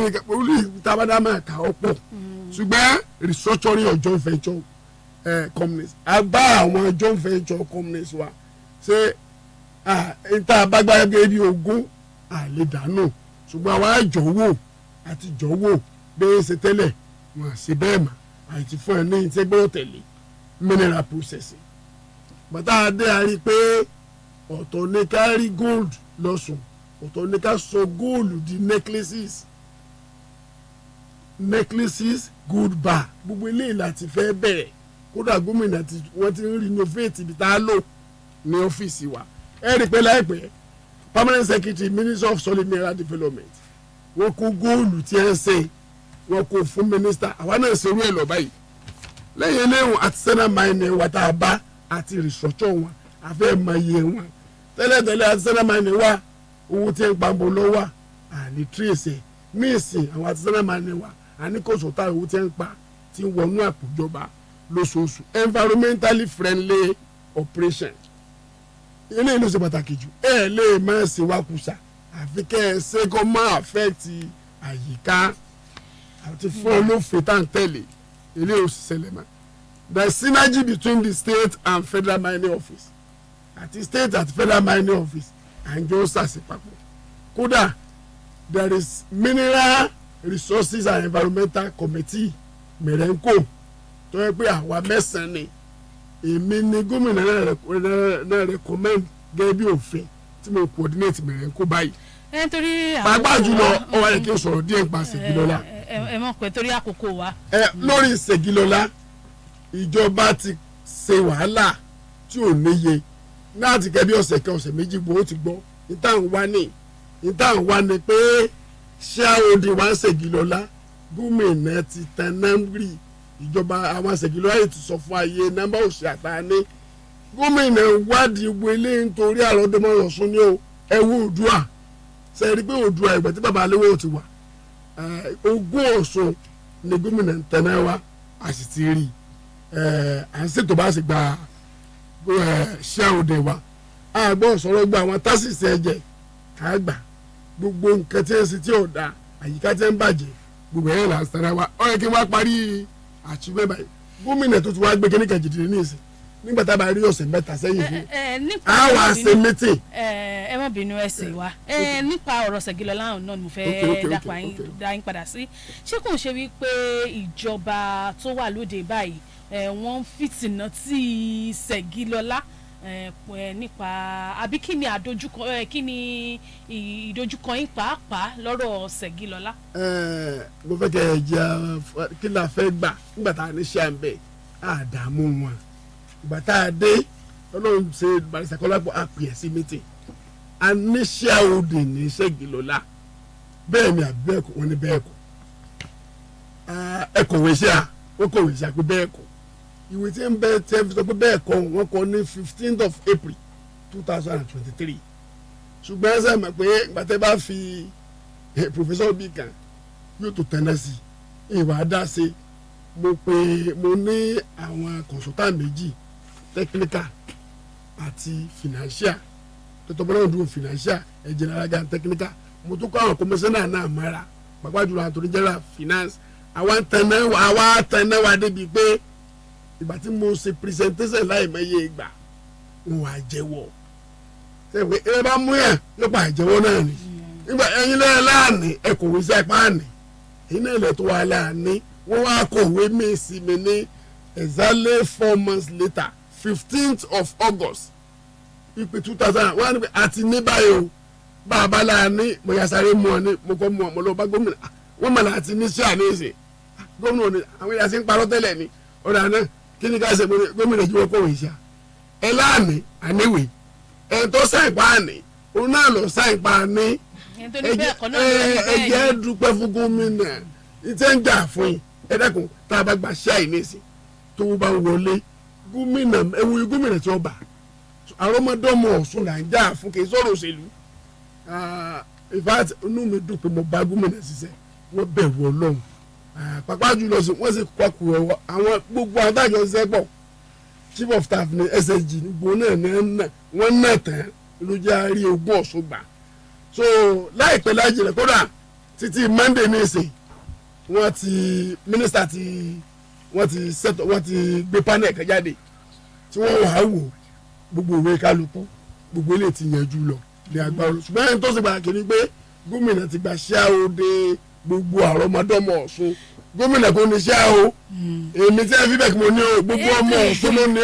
ẹ ṣeun púpọ̀ olùbádámọ̀ràn. Hold on, Professor Jumoda. You know, you and I have been on this matter for about 3 days now. Exactly. Quickly want to ask you that there are reports that some of our traditional rulers are also involved in this in such a way that it's a disadvantage to their communities, that they get kickbacks from such artisanal mining companies. And what are you doing about such? Let me just tell you, in mining, you cannot mine without the consent of the landowners.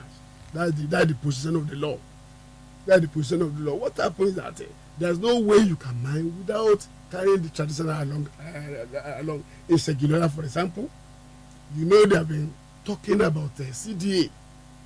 The Odojisa people, they are talking about the CDA. You mine. That's what when you license is federal government, but payment of a CDA is a must.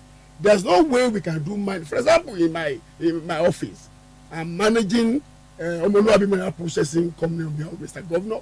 If any miner come to me and say he want to do a mining, I give him the go ahead. I'm giving the go ahead based on the licensing, but he still has to pay money to our traditional ruler. So you cannot. That is why we are planning to have a interactive section, a workshop whereby the traditional ruler, the federal mining office, the state mining office, the consultant, all of us be there to answer a lot of things out. So there's no way we can do mining without traditional ruler. Based on the provision of the act. Olùbádámọ̀ràn pàtàkì ṣeun púpọ̀ ní báyìí ẹ jẹ́ àṣẹ ojú òpó fún ẹ̀yin ará ilé tí mọ̀ pé ẹ ti ń pè látàárọ̀ tẹ́fẹ́ dá sí ètò 070-7217-4497 nọ́mbà alákọ̀ọ́kọ́ nọ́mbà ẹlẹ́kejì 070-7613-0324 lẹ́ẹ̀kan sí 070-721-74497 àti 070-7613-0324. All right, we have a first call already. Hello, good morning. All right, please do well to call back. I'll retake. Okay, we have a caller now. Ekaro. Hello, Ekaro. Hello. Ekaro, ẹ bá gbóhùn sókè orúkọ yín àti tí ẹ ti ń pè. Hello. Hello, à ń gbọ́ yín. Hello. All right, I'll retake the numbers 0707-217-4497. You can also call 0707-613-0324. We have another caller here. Ekaro. Ekaro. Ekaro, orúkọ yín àti tí ẹ ti ń pè. Bọ́dà Dáì ló sọ̀rọ̀ láti CAC òkè yìí. Bọ́dà Fatai láti CAC òkè yìí. Hello. À ń gbọ́ yín. Hello. À ń gbọ́ yín. 070-721-74497. Hello. Ẹ káàárọ̀. Hello. Ẹ káàárọ̀, orúkọ yín àti ibi tí ẹ ti ń pè. Orúkọ mi ni Lékan Ọmọnìyí. Mo ń pè láti Iléṣà. Ẹ jọ̀ọ́ Professor Jumoda ni mo fẹ́ béèrè lọ́wọ́ nípa ọ̀rọ̀ mining. Professor Jumoda ẹ kú iṣẹ́ o. Ẹ ṣé gan bàbá. A kí yín lọ́pọ̀lọpọ̀. a rí akitiyan yín lẹ́nu ọjọ́ mẹ́ta yìí kìí ṣe pé ń jà fapò yín bẹ̀tẹ̀ ń jà fún ìpínlẹ̀ Ọ̀ṣun lápapọ̀ ọ̀rọ̀ lórí ọ̀rọ̀ táàsì ni mo fẹ́ béèrè lọ́wọ́ yín ẹ jọ̀ọ́ nípa táàsì wa tí wọ́n jẹ a gbọ́ pé wọ́n ní wọ́n jẹ 3.2 billion naira gẹ́gẹ́ bí owó táàsì ṣé owó ọdún kan táàsì ọdún kan lélẹ́yìí ni àbọ̀dún tó ti lọ sẹ́yìn àkọ́kọ́ nìyẹn sá ẹlẹ́ẹ̀kejì a gbọ́ pé wọ́n múwèé kan lọ láti lọ fáwọn ẹni wọ̀nyí ní orí ọ̀rọ̀ táàsì pé wọ́n kọ́kọ́ múwèé 3.2 billion naira lọ later wọ́n tún múwèé 98 billion naira lọ fún wọn again látọ̀dọ̀ chairman IRS ìyẹn internal revenue services ẹ jọ̀ọ́ kí ló ń ṣẹlẹ̀ pẹ̀lú ọ̀rọ̀ táàsì yìí a sì gbọ́ pé àwọn kan náà tó wà tí wọ́n ń ṣiṣẹ́ lábẹ́ Ṣẹ̀gilọ́lá tó jẹ́ pé táàsì pọ̀ tí wọ́n ní tí ó yẹ kí wọ́n san fún ìjọba ìpínlẹ̀ Ọ̀ṣun agbó pé ti discover méjì tẹ́lẹ̀tẹ́lẹ̀ nínú méjì tẹ́ discover ìkan ti san 100 million naira nínú 400 million naira tó jẹ́ táàsì. báwo wá ló ti jẹ́ wípé ẹni tó ń ṣiṣẹ́ lábẹ́ Ṣẹ̀gilọ́lá tó san 100 million. ọ̀dà ẹ má bínú nílé ìgbàjú ìbéèrè méjì náà lọ. ẹ ṣe mo kí ẹ tó béèrè ìbéèrè o ohun tó ṣẹlẹ̀ ni pé ìjọba ní òfin tó ń fi dè wá pé dandan gbogbo ẹ tí bá ti ń ṣiṣẹ́ ní state ó gbọ́dọ̀ san tax agbègbè mi kẹ́ni SITA company income tax SITA and personal income tax ìpèyí ìjọba 3.2 billion tí Ṣẹ̀gilọ́lá jẹ kìí sọdún kan o láti 2019 tí wọn ò ti sẹ́ pé ìjọba tó lọ mójútó dáadáa wọn ò bìkítà wọn ò kà kún ṣùgbọ́n ìjọba ilé àwa gbé láti 2019 àwò fínífíní 2019 2020 21 22 23 àwa gbé fún ẹyin tẹ́ ẹ jẹ́ ní 3.2 billion àwọn náà sì gbà wọlé ìwé ń bẹ lọ́wọ́ mi ń bẹ lọ́wọ́ gọ́fúnà bó ṣe dúró yìí àwa ní owó tẹ́ ẹ jẹ́ nu ṣùgbọ́n kíní kan wá bá a lọ́kàn jẹ́ ṣe mọ̀ pé Ṣẹ̀gilọ́lá gómìnà ńlá ni and nítorí pé ọ̀pọ̀lọpọ̀ àtà ń bá gómìnà dùsẹ̀ àdúró déédéé ni abẹ̀rù Ọlọ́run àwa rí ìwé tí a mú lọ 98 million ìjọba ọmọ sí o ìjọba ọmọ sí gómìnà ọmọ sí o deputy governor ọmọ sí o chief of staff ọmọ sí o SSG ọmọ sí o esco ọmọ sí o àmẹ́bí ti rí 98 million ṣẹ̀gbọ́n kúrúmọ́ ìgbàtà wa kó iná títà ẹ̀bí gómìnà nǹkan yìí ẹ̀ pọ̀ jù wọ́n mọ̀ pa òwú dáadáa wọ́n ti gbé ìjọba ìgbìmọ̀ kejì jẹ́ wọ́n láàrin èmi mining finance commissioner of finance àti chairman internal general revenue àwọn mẹ́tẹ̀ẹ̀ta wọn ní ẹnì kan máa ṣe mẹ́tẹ̀ màbá yìí ó ti jọ lọ kó máa wádìí kálukú ẹ̀yà ayé mẹ́ta ni ẹ̀ máa ṣe mẹ́tẹ̀ àwọn àṣẹ mẹ́tẹ̀ tá a ṣe last ẹnì kẹ́kẹ́ ọ̀gbọ́dọ̀ ṣe kẹ́kẹ́ tá a mẹ́tọ̀ ọba fẹ́ ló kó o aṣọ ó wá yà lẹ́nu pé wọ́n wá mú lẹ́tà kan lọ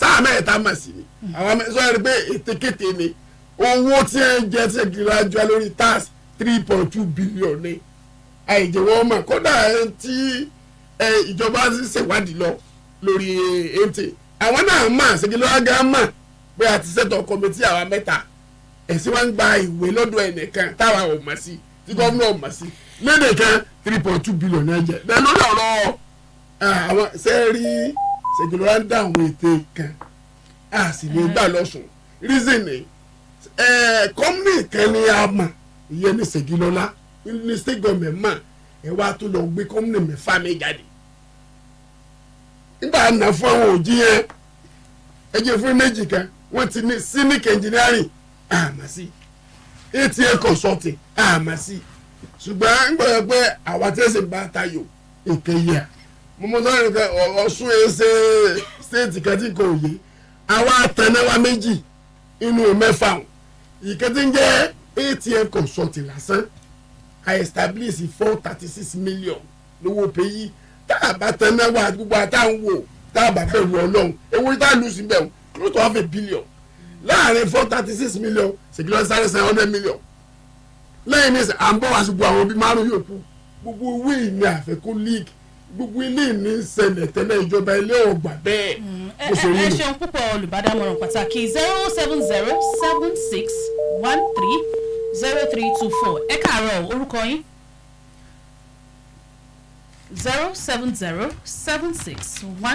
07076130324 ẹ káàárọ̀. Hello, ẹ káàárọ̀. Hello. Hello. Ẹ káàárọ̀. Ẹ káàárọ̀.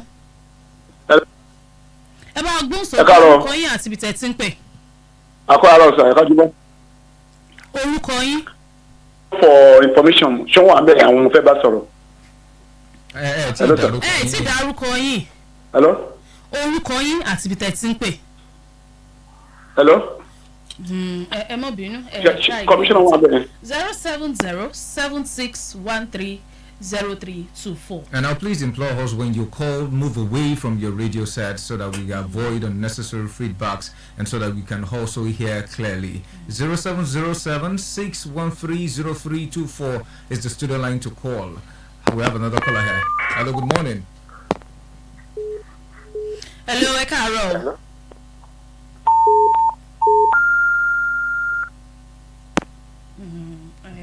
Ẹ jọ̀ọ́ tẹ́ bá ṣà ń pè ẹ bá wa sún kúrò níbi rédíò yín àbí kẹ́ pa rédíò yín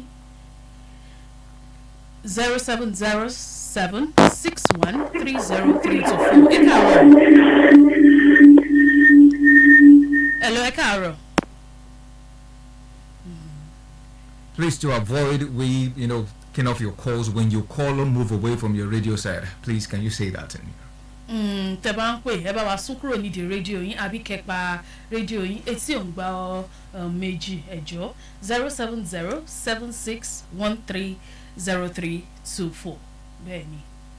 Àwọn àlejò wa pàtàkì náà ni wọ́n wà ń kalẹ̀ iṣẹ́ ìríjú náà ni a pè iṣẹ́ ìríjú láti mọ bó ṣe ń lọ nípínlẹ̀ Ọ̀ṣun ibi tí àwọn commissioners olùbádámọ̀ràn pàtàkì ibi tí wọ́n bá iṣẹ́ dé mú kí yín o ẹ káàárọ̀. Hello. Ẹ káàárọ̀ orúkọ yín. Ẹ káàárọ̀. Orúkọ yín àti tẹ̀tí ń pè. Ẹ ṣe Agbájilọ́lá láti ìlú Iléṣà ni o. À ń gbọ́ yín. Kí Commissioner for Education wa àti Honourable Ìbùkún Fádìpẹ̀ chairman subeb. Ìgbà tó ti dé sí ètò ẹ̀kọ́ wa orí pé gbogbo ohun tí wọ́n àtẹ́máìsì ẹ̀ táwọn gbogbo achievement gọ́ọ̀mẹ̀ntì lórí ètò ẹ̀kọ́ ó jẹ́ nǹkan tó dùn máa wá nú púpọ̀. ẹ ṣé. Ọlọ́run dẹ̀ ní pin wọ́n nípa. Apá kan tí mo wá fẹ́ mú wá kò jù lórí olùkọ́ PTA àjọṣepọ̀ láàrin olùkọ́ àti àwọn òbí ó ṣe pàtàkì pọ̀ láyé Oyinlọ́lá àjọṣepọ̀ yẹn dán mọ́rán bọ́tí ìjọba ìjẹta olóògbà ni wọ́n jẹ́ iṣẹ́ tí PTA dẹ̀ ń ṣe òun ṣiṣẹ́ kékeré ìgbà míì wọ́n ní àwọn nǹkan tó máa ń ṣe nínú skul tájọ ṣèpàdé tàdé àgírí láti ṣe ìgbà tí n bá wà lọ́fíìsì wọ́n á wá fún mi lẹ́tà tí n bá ráàyè máa lọ sí mítìn yẹn tí mi ò ráàyè máa rán kan nínú officers mi wọ́n ní achievement lọ ní gbogbo period yẹn ìgbà tíjọba àjẹta dé ọ̀fọ̀ gbogbo ẹ̀kọ́ ní. ẹ ṣe àdúpẹ́ pọ̀ lọ́wọ́ yín àjọṣepọ̀ pàtàkì ló wà láàrin PTA àti àwọn àjọba ìpínlẹ̀ Ọ̀ṣun báyìí alága PTA ní Ọ̀ṣun ní alàgbà Fádàrẹ kò sí nǹkan tá à ń ṣe ní ètò ìjọba tí kò yé wọn lórí ètò ẹ̀kọ́ kò sí nǹkan tá à ń ṣe ìgbékalẹ̀ kankan tá à ń ṣe tá à kì í pè wọ́n sí ìgbà tá à ń pè ìwé fáwọn akẹ́kọ̀ọ́ ni o ìgbà tá à ń pè màtíríàsì ìfẹ̀kẹ́kọ̀ọ́ fáwọn olùkọ́ ni o gbogbo ẹ̀ pátápátá ni wọ́n ń bá wa pètò ìfojútó wọ́n àdẹ̀ǹgbàmọ̀ràn lọ́wọ́ wọn lóòrèkóòrè láìpẹ́ láì jìnnà àwọn alámòjútó ètò ẹ̀kọ́ school committee a máa inaugurate wọn láìpẹ́ school management committee in each of the school a máa inaugurate wọn láìpẹ́ tó tó máa ṣe pẹ̀lú àwọn PTA Parents Teachers Association ẹ ṣé púpọ̀. ẹ ṣeun 07076 ẹ ló ẹ káàárọ̀ ẹ káàárọ̀ ẹ káàárọ̀ ẹ bá wa dárúkọ yín àti ibi tí ẹ ti ń pè. ẹ káàárọ̀ sà. ẹ káàárọ̀ orúkọ yín àti ibi tí ẹ ti ń pè. àti kọmíṣánná wa tó gba wá tó ní ìjọba bẹ̀rẹ̀ orúkọ yín. àmọ̀rírì iṣẹ́ tí gómìnà wa ṣe. ẹ jọ kọmíṣánná of education wọn fẹ́ bá sọ̀rọ̀ mo fẹ́ pè wọ́n sí àkíyèsí kan. kí lorúkọ yín àti ibi tí ẹ ti ń pè. nípa iléèwé Ọ̀ṣun State College of Education. ẹ jẹ́ bá ní bá gómìnà sọ̀rọ̀ owó tí gómìnà ní wọ́n máa gbà lórí sàtífíkẹ́ẹ̀tì yìí ti ń pọ̀ jù fún for instance náà nìsín late last year bóyá 15,000 naira àtijọba àná tó kù ṣùgbọ́n lọ́dún yìí nìsín ní yearly this year yìí 30,000 ìgbà tí a gbọ́ pé Ọ̀yọ́ fẹ́ gbàyàn wọ́n increase ẹ̀ tó 40,000 ìgbà tá a tún dé interview ní ti Ọ̀ṣun nìsín tá a tún dé nìsín wọ́n sọ di 50,000. Mo wà níléèwé ibi tí ẹ ti conduct interview mo rí àwọn èèyàn tí wọ́n sunkún pé nígbà tí wọn ò lè ní access àti present original certificate pé owó yìí ti pọ̀ jù adẹ̀rí other state 15,000 if Ọ̀ṣun take all education ní Iléṣà 15,000 ní ẹgbà kí ló wá déjọ́ pé tí àwọn ìlà ọ̀ràngún fi wá pọ̀ èyí ò ní number 1 number 2 gan owó yìí gan we are just paid wọn ò tún rí certificate gan fún wa complain táwa dẹ̀ ń sọ̀rọ̀ pé owó yìí pọ̀ wọ́n ní àwọn akọ́lẹ̀ bá sọ gómìnà lẹ́ẹ̀ bá sọ ìdí tí mo fi ní kẹ́ ẹ bá ní bá wọn sọ̀rọ̀ nìyẹn ẹjọ́ ọlọ́run àwọn iṣẹ́ yìí kò ṣe kọmíṣánná bá mi jẹ́rìí lórí. ẹ ṣe púpọ̀ ó ti jẹ́ pé ẹ dárúkọ yín fún wa. ẹ ṣe alàgbà àkíyèsí yín a gbọ́ ṣùgbọ́n gbogbo nǹkan tẹ́ ń sọ yìí ọ̀pọ̀lọpọ̀ ẹ̀ jẹ́ kàyéfì fún wa bá ń gbọ́ lákọ̀ọ́kọ́ ilé ìsìn ni mo wà ní ọ̀sẹ̀ tó kọjá ní ọjọ́ Sunday nígbà tí arábìnrin kan sunkún dé ó lóun lọ sí interview ó lóun rí certificate kí ló dé ó ní statement of result dání láti 2015 mo ní kí ló dé tó gba certificate yẹ ó ní wọn fún àwọn ó béèrè ní ó dẹ̀ pass dáadáa ìwé tó mú dání gẹ́gẹ́ bí àdàkọ certificate yẹn nínú church ni mo ti yá green biro tí mo ti kọ nǹkan síbẹ̀ fún registrar wọn mo ní kó máa mú lọ sí Iléṣà báyìí mo dẹ̀ kọ nọ́mbà síbẹ̀ kó pè mí kó wá ṣàlàyé ìdí tí ẹni ò fi rí sátífíkẹ́ẹ̀tì ẹ̀ gbà nígbà tí mi ò rí àbábọ̀ oníyẹn tí wọ́n dẹ̀ pè mí mo wá ń wádìí ẹ̀yẹ kan wá júwe pé lágbájá báyìí mo ní ká fún mi ní nọ́mbà oníyẹn nígbà tó fún mi nọ́mbà mo wá pè é ó lọ síbẹ̀ yẹn ni ó nígbà tí rẹ́jísítà yẹn rí oníṣẹ́ ló ń gbọ̀n pé òsínbó ló ṣe fẹ́ pé kọmíṣánná àwọn ò lè pè wọ́n pé kó jọ àwọn máa wá bí certificate yẹn ṣe wà a máa wá jáde kíákíá so ó ṣe pàtàkì ká máa gbọ́ ètò tẹ́ ń sọ yìí pẹ̀lú tí mo gbọ́ báyìí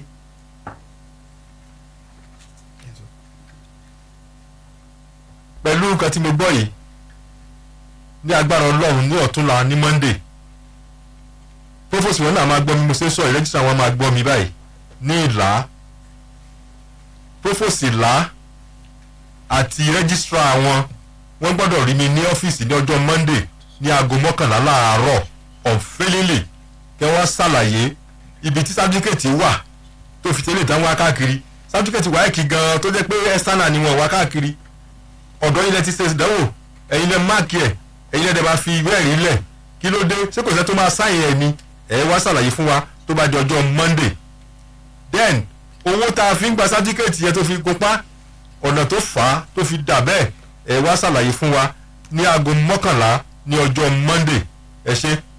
ẹ ṣeun púpọ̀ Commissioner for Education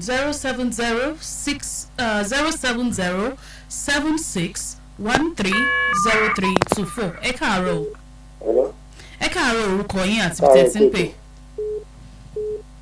ṣé OSBC nìyẹn. bẹ́ẹ̀ ni orúkọ yín àti ibi tí ẹ ti ń pè. ẹ káàárọ̀ ẹ kú ètò. orúkọ. hello. orúkọ yín. sẹ́rí mo kí àwọn kọmíṣánná inú mi dùn fún tí kọmíṣánná sọ gidi bẹ́ẹ̀ni tó pè bó ṣe máa bọ́ ṣe rí gẹ́lẹ́ ló sọ yẹn ṣùgbọ́n mo wá fẹ́ bá IBK fadipẹ̀ nígbà tí wọ́n ń ka gbogbo àṣeyọrí ṣé wọ́n ti wà níjọba ní 2020 ẹ jẹ́ ká máa sọ pé ohun tí àjọ ṣùpẹ́ẹ̀bù ṣe ohun tí wọ́n bá ń lẹ̀ bóyá wọ́n yọrí ẹ̀ kì í ṣe kí wọ́n máa mọ̀ ká níka pé 2023 ní ọgbàjọba wọ́n wá ń ka àṣeyọrí 2020 fúnra wọn then mo tún wá ohun tí mo fẹ́ ni pé kẹjọ United Primary School Ìjẹ̀dá Ìlókò tó wà ní ward 11 ní Ìjẹ̀dá àti Ìlókò ní boundary yẹn ẹ jẹ́ kí ṣùpẹ́ẹ̀bù náà wá bá wa ṣiṣẹ́ ń bẹ̀ iléèwé yẹn ní àmójútó then àwọn olùkọ́ kí wọ́n jọ kí wọ́n má fi ẹgbẹ́ torí nígbà táwọn kan lọ ṣe interview kí ló dé tí wọ́n ń lé wọn pé wọ́n wọ native pé wọ́n rọrọ àti bùbá ìṣẹ̀lẹ̀ Yorùbá la wà ní tòkẹ́ bá mi sọ ìgbésẹ̀ tí wọ́n fẹ́ gbé lórí ẹ̀ dáhùn bóyá ẹ̀yin lẹ̀ gbọ́ wọn dáadáa wọn ká láti 2020 máa ṣe yọrí wọn ṣùgbọ́n ẹ jẹ́ kí wọ́n dáhùn fúnra wọn báyìí. ẹ jẹ́ àgbà ìpè àbí.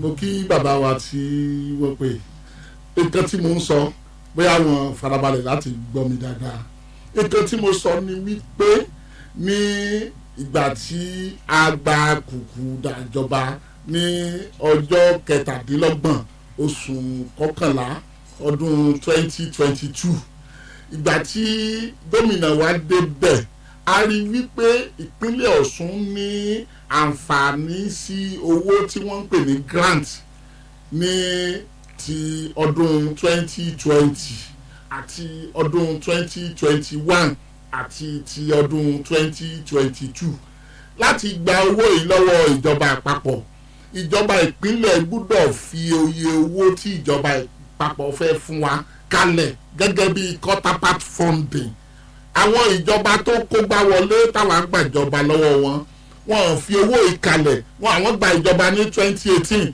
wọ́n fowó kalẹ̀ fún ti 2019 2018 ìjọba tó wọ́n gbàjọba lọ́wọ́ ẹ̀ ti fi owó kalẹ̀ ṣùgbọ́n láàrin ìjọba tiwọn wọ́n fi owó ìkalẹ̀ fún 2020 2021 2022 ìjọba Ademola Adeleke ló pèsè owó yìí ti ọdún mẹ́ta láti lọ gba owó ìwá láti Àbújá nǹkan tí a sì ń fi owó yìí ṣe ó pọ̀ láti kọ́ àwọn olùkọ́ wa ní training ó wà ń bẹ̀ láti lè mójútó àwọn ọmọ wa nílé ìwé tí wọ́n ń pè ní monitoring ó wà ń bẹ̀ láti lè tún ilé ìwé ṣe ó wà ń bẹ̀ láti lè ṣe omi tó mọ́gèrè fáwọn ọmọ wa ó wà ń bẹ̀ láti lè tún ilé ìwé tó bàjẹ́ ṣe ó wà ń bẹ̀ ọ̀pọ̀lọpọ̀ nǹkan sport ó wà ń bẹ̀ quiz and debate ó wà ń bẹ̀ agriculture ó wà ń bẹ̀ tẹ́ bá dọ̀pọ̀lọpọ̀ àwọn iléèwé wa báyìí ẹ rí i pé ọ̀pọ̀lọpọ̀ àwọn iléèwé wa náà ti ń dáko bákan náà kọmíṣánná wa sọ̀rọ̀ lẹ́ẹ̀kan nípa ọ̀rọ̀ quiz and debate ara àǹfààní táwọn ọmọ wa rí gbà tí ò ṣẹlẹ̀ láìmọye ọdún sẹ́yìn nípínlẹ̀ Ọ̀ṣun òun làwọn ọmọ wa rí tí wọ́n fi lọ represent ìpínlẹ̀ Ọ̀ṣun tá a fi mọ̀ wípé àwọn ọmọ wa wọ́n pegedé wọ́n fi gbọ̀rọ̀ jọkà wọ́n ṣe ipò kíní lórílẹ̀‐èdè Nàìjíríà bákan náà ìbéèrè ẹlẹ́ẹ̀kejì òun ni wọ́n ní ìmúra ti àwọn tí wọ́n wá ṣe interview gẹ́gẹ́ bí ọmọ Yorùbá kò sí ẹni tí ó wọ aṣọ Yorùbá tó dé fìlà sí tó ṣe dáadáa lọ síbi interview tí wọ́n gbà láyè láti wọ́n ṣe interview kò sì sí ẹni tí ó wọ aṣọ òyìnbó tó ṣe dáadáa tó lo táì tó ṣe tí ṣùgbọ́n ẹni tó ń bọ̀ níbi interview tó wọ slippers tí ó kàn wọ aṣọ tí gbogbo aṣọ rí bákan bákan lára ẹ̀ tó bẹ́ẹ̀ lóun fẹ́ gba iṣẹ́ ìjọba láti kọ́ àwọn ọmọ wa ṣé mo ní pé àwọn olùkọ́ wa ni wọ́n á sọ bí àwọn ọmọ wa bí wọ́n ṣe rí ní ọjọ́ ọ̀la nǹkan tí ó fà á tó lè ṣẹlẹ̀ sẹ́ni tẹ́ ń sọ̀rọ̀ nìyẹn nípa ti ọ̀rọ̀ iléèwé United Primary School Ìjẹ̀dá Ìjẹ̀ṣà àwa wò ó gbogbo ọ̀pọ̀lọpọ̀ àwọn iléèwé tá à ń ṣe kò ń ṣe wípé a ka àwọn iléèwé kan ní pọ̀sìnò tí a bá fẹ́ ṣe iṣẹ́ ọdún kan a máa pín sí oye local government tó wà ní ìpínlẹ̀ Ọ̀ṣun ni torí a lè ṣe gbogbo ẹ̀ tán lẹ́ẹ̀kan tí ó bá jẹ́ mẹ́ta ló kan orí adé local government tí Ìjẹ̀dá wà á pín á wo èyí tó critical láàrin gbogbo iléèwé tí wọ́n fẹ́ túnṣe ní orí adé local government á mú àwọn iléèwé tí ó ṣe pàtàkì nǹkan kan náà tún wà tí mo fẹ́ kí àwọn ará ilé kí wọ́n mọ̀ ọ̀pọ̀lọpọ̀ àwọn iléèwé tí à ń sọ̀rọ̀ ń pa wọn yìí á wo iye ọmọ tó wà níléèwé yẹn á wo iye ilé ẹ̀kẹ́kọ̀ọ́ tí ó pegedé láti kọ́ ẹ̀kọ́ fún àwọn ọmọ wa tá a bá rí i pé àwọn ọmọ pọ̀ ju iléèwé tí ó dára lọ a ti mọ̀ pé dídán a gbọ́dọ̀ tu iléèwé tó wà ń bẹ̀ ṣe ṣùgbọ́n ọ̀pọ̀lọpọ̀ iléèwé ló jẹ́ pé kíláàsì tó wà ń bẹ̀ ó tó fún àwọn ọmọ tó wà ń bẹ̀ láti lò àwọn tó wà ń bẹ̀ wọ́n máa wò ó pé torí pé kíláàsì kan ti bàjẹ́ tipẹ́tipẹ́ rárá àwọn kan wà tí ò sí tí wọ́n láǹfààní láti kọ́wé níbi tí ó dára ohun tó fa ilé yìí ṣùgbọ́n mo fi dá wọn lójú à ń bọ̀ láti wá wo United Primary School Ìjẹ̀dá Ìjẹ̀ṣà. ẹ ṣe púpọ̀ Commissioner for Education lọ́rẹ̀ẹ́jẹ́ àdá ẹni tó pè láti ìlú Iléṣà nípa ìmúra lọ sí ìdánwò láti gbàṣẹ́. ẹ ṣe mo dúpẹ́ kí n tó lọ sí orí yẹn wọ́n sọ wípé ìjọba àná 2019 àwa ò tí ì débẹ̀ adé sọ nípa sẹ́ta sí ń gbà yẹn sẹ́ẹ̀rí owó tá à ń sọ yìí ìgbà tó bá jà láti ọwọ́ ìjọba àpapọ̀ ọdún tí owó yẹn wà fún orí project àṣẹ ọdún yìí náà gbọ́dọ̀ sọ pé ó jẹ́ it is 2019 project àkọsíbẹ̀ dó àṣẹgbà owó yẹn báyìí ni ṣùgbọ́n ìjọba tó san owó yẹn tá a fi gba ti ọwọ́ ìjọba àpapọ̀ tó wá pé 100 million ni ìjọba sún gbọ́dọ̀ san 50 million ká tó gba 50 lọ́wọ́ ìjọba kó tó 100 la fẹ́ fi ṣiṣẹ́ tó wá pé 2020 la gbà orí 2020 la fẹ́ kọ síbẹ̀ la gbọ́dọ̀ kọ sórí project yẹn kì í ṣe 1924 tá a gbà rárá so ó mọ̀ bá ṣe ìrújú fún ẹni tó béèrè question wípé ṣebí àti ìdéjọba nígbà tá a sọ yìí lóòótọ́ ni àwọn ìjọba àgbà yẹn ò san owó yẹn àwọn làwa san ṣùgbọ́n project yẹn orúkọ yíyá yẹn gangan la gbọ́dọ̀ kọ síbẹ̀ bó ṣe wà nìyẹn gẹ́gẹ́ bí ètò ìjọba ni ẹ ṣe bẹ́ẹ̀ lórúkọ nípa ìmúra lọ sí ibi ìfọ̀rọ̀wérẹ́lẹ́nuwò interview wọ́n ní nǹkan tá a bá ní la máa ń fún yàn you can only give what you have what you don't have you can't give o fẹ́ kọ́ ọmọ nílé ìwé appearance teacher wà nínú nǹkan tó fẹ́ kọ́ ọmọ àwọn olùkọ́ ni ọmọ ilé ẹ̀kọ́ ń wò sí àwòkọ́ṣe nígbà tí olùkọ́ bá lọ sílé ẹ̀kọ́ tó bá sag tó bó ṣòkòtò sí bó bẹ̀rẹ̀ ìdí kí ló fẹ́ kí ọmọ ilé ìwé ṣe sí ẹ̀kọ́ gidi ló ń kọ́ wọn olùkọ́ gbọ́dọ̀ train dáadáa gbọ́dọ̀ dress dáadáa charity begins at home láti ibi tá a ti fẹ́ gbà wọn a ti gbọ́dọ̀ wo ẹni tó lè dájíá tó máa fún àwọn ọmọ wa ní ètò tó dára nílé ìwé kì í ṣe 2+ nìkan la ní kọ́ lọ́ọ́ kọ́ wọn appearance wọn gan matter dressing is part of it thank you very much. ẹ ṣe púpọ̀ Commissioner wa 07076130324 07076130324 ẹ káàárọ̀. ẹ káàárọ̀. ẹ káàárọ̀ orúkọ yín àti ibi tẹ̀sí. hello. ẹ káàárọ̀ à ń gbọ́ yín. ẹ káàárọ̀. orúkọ yín. ẹ kú ètò orúkọ mi ni ìyáàfin Abíọ́dún. láti bo. láti Ìkìrun. à ń gbọ́ yín. mo kí kọmíṣánná àti gbogbo àwọn tí wọ́n wà níbi ètò so mo fẹ́ béèrè mà lórí interview tí wọ́n ṣe lọ ọ̀pọ̀lọpọ̀ àwọn tí wọ́n pè fún interview jẹ́ HND holder so a sì ń gbọ́ káàkiri pé àwọn tí ò ní education wọn nígbà wọn síṣẹ́ o nítorí wọn lé education àbí nǹkan kan mo fẹ́ kí kọmíṣánná jọ kan tan ìmọ́lẹ̀ sí ọ̀rọ̀ yẹn wọ́n ti pe àwọn yẹn fún interview wọ́n ti ṣe kí wàá ní òpó irú àwọn yẹn lórí lẹ́tà tó ń bọ̀ ẹ ṣe mà. ẹ ṣe púpọ̀ àṣírí ìdánwò lẹ fẹ́ gbọ́ yìí ṣe rí àwọn tó ní HND ó pé ẹ̀ka méjì kì í ṣe HND nìkan àwọn míì lè ṣe science sọpọ́nà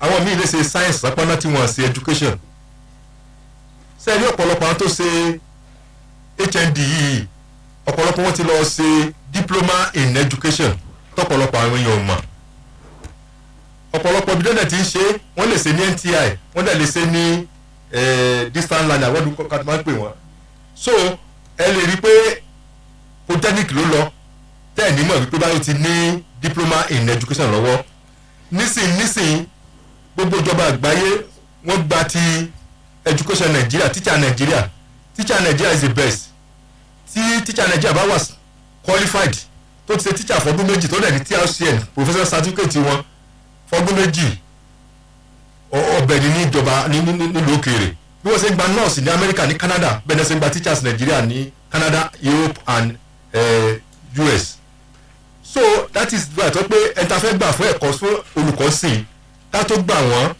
tá a bá ti fún ọ ní ìwé tán wọ́n máa sign bond pẹ̀lú wa wọ́n máa fọwọ́ sí ìwé wípé ní ọdún 5 àwọn ò ní kúrò níbi tí a bá fi wọ́n sí for 5 years no transfer no movement from where they are because a ní fẹ́ ká train èèyàn tán ká gbà wọ́n tán kí wọ́n dump wa ká dump àwọn ọmọ wa a ò ní gbà yẹn ẹ ṣe. ẹ ṣeun Commissioner 07076130324. ẹ káàárọ̀. hello ẹ káàárọ̀. ẹ káàárọ̀ sà orúkọ yín àti ibi tẹ́ ti ń pè orúkọ yín àti ibi tẹ́ ti ń pè. ìwà adé olú láti iléṣà ni o. à ń gbọ́ yín. ẹ mú kí ọlọ́lá gómìnà wa ọkù takuntakun tó ń ṣe ẹ ọlọ́run ajẹ́ kan pẹ́ fún wa. lórí ọ̀rọ̀ mo dẹ̀ kí gbogbo àwọn aṣojú gómìnà nílé iṣẹ́ yín bẹ̀rẹ̀ pàápàá jùlọ honorable IDK.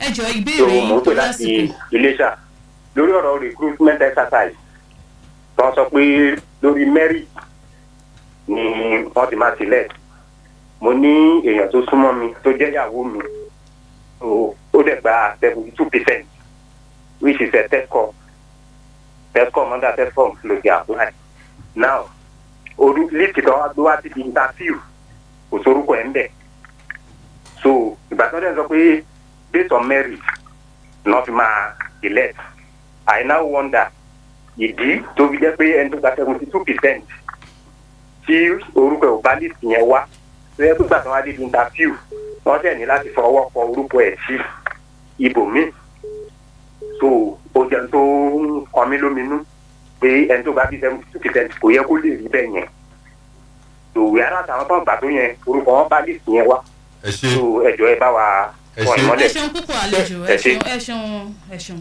sẹ́rí ìkàtà ẹ̀sọ́ yìí ẹni tó bá gba 72 ní superb ó jẹ́ ẹni tó gba máàkì tó dára tó bá ṣe dáadáa ní interview yẹn àfàìmọ̀ kó má sí náà tó máa wà mẹ́rìtì gan kí nìdí èyí ni wípé èèyàn gan máa ń ṣe mistake ká má sọ pé machine ó lè jẹ́ pé problem kọ̀ǹpútà ni ó fà á tí orúkọ ẹ̀ ò fi jáde ìdí nìyẹn tàbí fún ọ ní àṣẹ wípé anybody tó bá ti gbé ìwé yẹn dáńtẹ́ rí pé ó pass kìíní yẹn ó wọ cut off ẹ gbọ́dọ̀ interview ẹ̀ ṣé wá rí ẹni tí orúkọ ẹ̀ jáde fún interview àti ẹni tí orúkọ ẹ̀ jáde tó dẹ̀ wọlé fún interview tó qualify result ẹ máa gbé jáde fún result interview gbogbo wọn bá kan náà orí lísì kan náà gbọ́ ẹ̀ máa bá wá so kò sí wàhálà ńbẹ ẹ fọkàn balẹ̀ alàgbà ẹ gbàdúrà pé kọ́lọ́jọ́ kó perform dáadáa ní interview lágbára ọlọ́run a ṣe é ṣe. ẹ ṣeun púpọ̀ bóyá ká darapọ̀ mọ́ àwọn ìbéèrè tí wọ́n ti béèrè lọ́wọ́ wa ní Facebook ní èdè òyìnbó. All right, we have another caller here. Hello, good morning. Hello, Carol. Má gbàgbé pé 07076130324 ẹ káàárọ̀. Hello, ẹ káàárọ̀ orúkọ yín àti ibi tẹ́ ti ń pè. ẹ káàárọ̀. Orúkọ. Michael ló ń pè yín láti ilé sáà. À ń gbọ́ yín bẹ̀rẹ̀ Michael. ẹlẹ́sẹ̀ ń gbọ́. À ń gbọ́ yín. ok ẹ jọ̀ọ́ commissioner of education àti honourable IDK lẹ́yìn afẹ́ bá sọ̀rọ̀. àgbọ̀ yín. ẹ ṣe ẹ jọ̀ọ́ mo fẹ́ bẹ̀ commissioner of education àti honourable IDK lórí ọ̀rọ̀ owó school àwọn ọmọ maybe primary school and secondary school because owó wọn máa yàtọ̀ síra. tẹ́ bá fún mi ìfẹ́ dárúkọ school ní Iléṣà mo ti gbà kan send SMS sí honourable IDK lórí WhatsApp bẹ̀rẹ̀ fún wọn reply ṣẹ́gẹ́tì báyẹn tó mo fẹ́ jẹ́ kán bá wa ṣe kinní kan láyé Arẹ́gbẹ́ mi ní ká ṣe bí Tarẹ́gbẹ́ o láyé Arẹ́gbẹ́ máa mú àwọn ọmọ bíi méjì tó gbájẹ́ pé àbí mẹ́ta ti sọ́ọ̀nì mu wọn bá bára mu wọn ní káwọn méjì sanwó ṣẹ́gẹ́tì báyẹn sí báńkì bẹ̀tì mi ní ká ṣe yẹn bẹ̀sẹ̀ rówó tán san sínú skul yẹn mo fẹ́ jẹ́ kí commissioner of education àti honourable IDK bá wa ṣiṣẹ́ yìí lórí iṣẹ́ ìtọ́mi sanwó yẹn sí skul.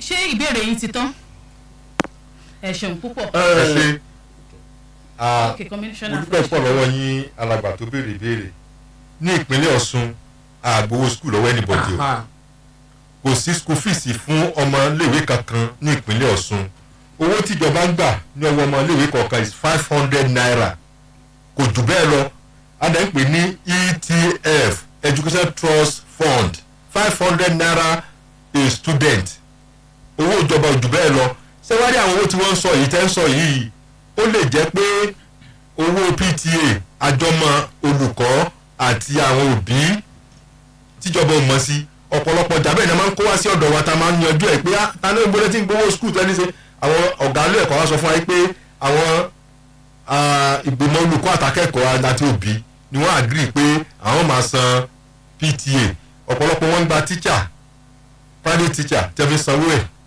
oko school sí láyé àtijọ́ ìgbà táwọn lọ léèwé tábà ti wọlé school báyìí máa dáadáa ní a máa mọ́kọ́ dání ó níbi tá ń san lóko lẹ́nu school ó ní ìgbálẹ̀ tá fi ń gbálẹ̀ ó níbi tá ń gbá nísìnyí ọ̀pọ̀lọpọ̀ ọmọ iléèwé òsè mọ́ gbogbo school gbóni ejò wọlé tí wọ́n ní classroom so nídìí èyí school náà wọ́n wá owó láti máa fi sanko àwọn òbí àjókòó àtolùkọ́ wọ́n ṣèpàdé àwọn máa dá oyè báyìí àwọn máa san oyè báyìí irú owó bẹ́yẹn ni ìyẹn ìkíní èkejì ìmí ìwà tó yẹ pé báyà owó ìdánwò tẹ́lẹ̀ ń san mi rò pójú 2,000 lọ pàtó mo fi register exam léèrè torí èyí náà jẹ́ wọ́n jí bẹ́ẹ̀ tí wọ́n gbé sọ́dọ̀ wa ta dẹ̀ yanjú ẹ̀ fún wọn so àgbà owó iléèwé nípínlẹ̀ Ọ̀ṣun o ìpínlẹ̀ Ọ̀ṣun gba owó iléèwé o olùkọ́ tó bá ní owó iléèwé kan you can remember 8,000 naira ẹ pé ọ̀gá yẹn jẹ́ ìwà gbọ́ bá wa ní mínísírì ẹ wá sọ fún wa àá pè wá kó wá ṣàlàyé lójú yín ibi tó bá sanwó náà sí ẹ ṣé o.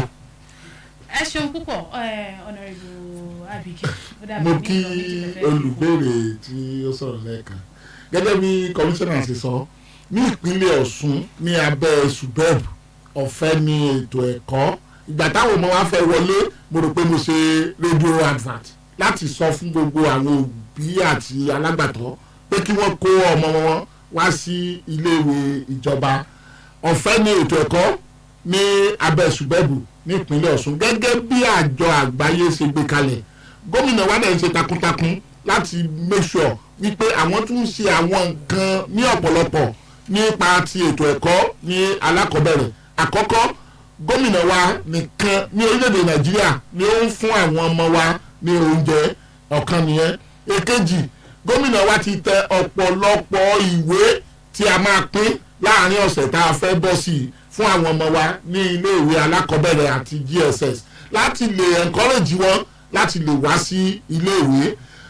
gbogbo eléyìí tí ẹ wá ń sọ yẹn ọ̀pọ̀lọpọ̀ àwọn PTA àtàwọn iléèwé ni wọ́n ń parapọ̀ láti máa sọ wípé àwọn fẹ́ gba owó nígbà míì wọ́n lè sọ pé àwọn fẹ́ ṣe end of the year party ilé yìí ò kan ìjọba àwọn ló mọ̀ nǹkan tó wù wọ́n tí wọ́n fẹ́ ṣe nínú end of the year party tí wọ́n á sọ pé káwọn ọmọ dáwó ṣùgbọ́n ìjọba ìpínlẹ̀ Ọ̀ṣun lábẹ́ gómìnà Ademola Jackson NURUDEEN Adeleke kò gba owó iléèwé lọ́wọ́ ọmọ kankan o. ẹ ṣeun púpọ̀ kẹ́hẹ́ ká tó máa lọ torí àsìkò wa Honourable Commissioner for Education ọ̀rọ̀ ìyànjú yín.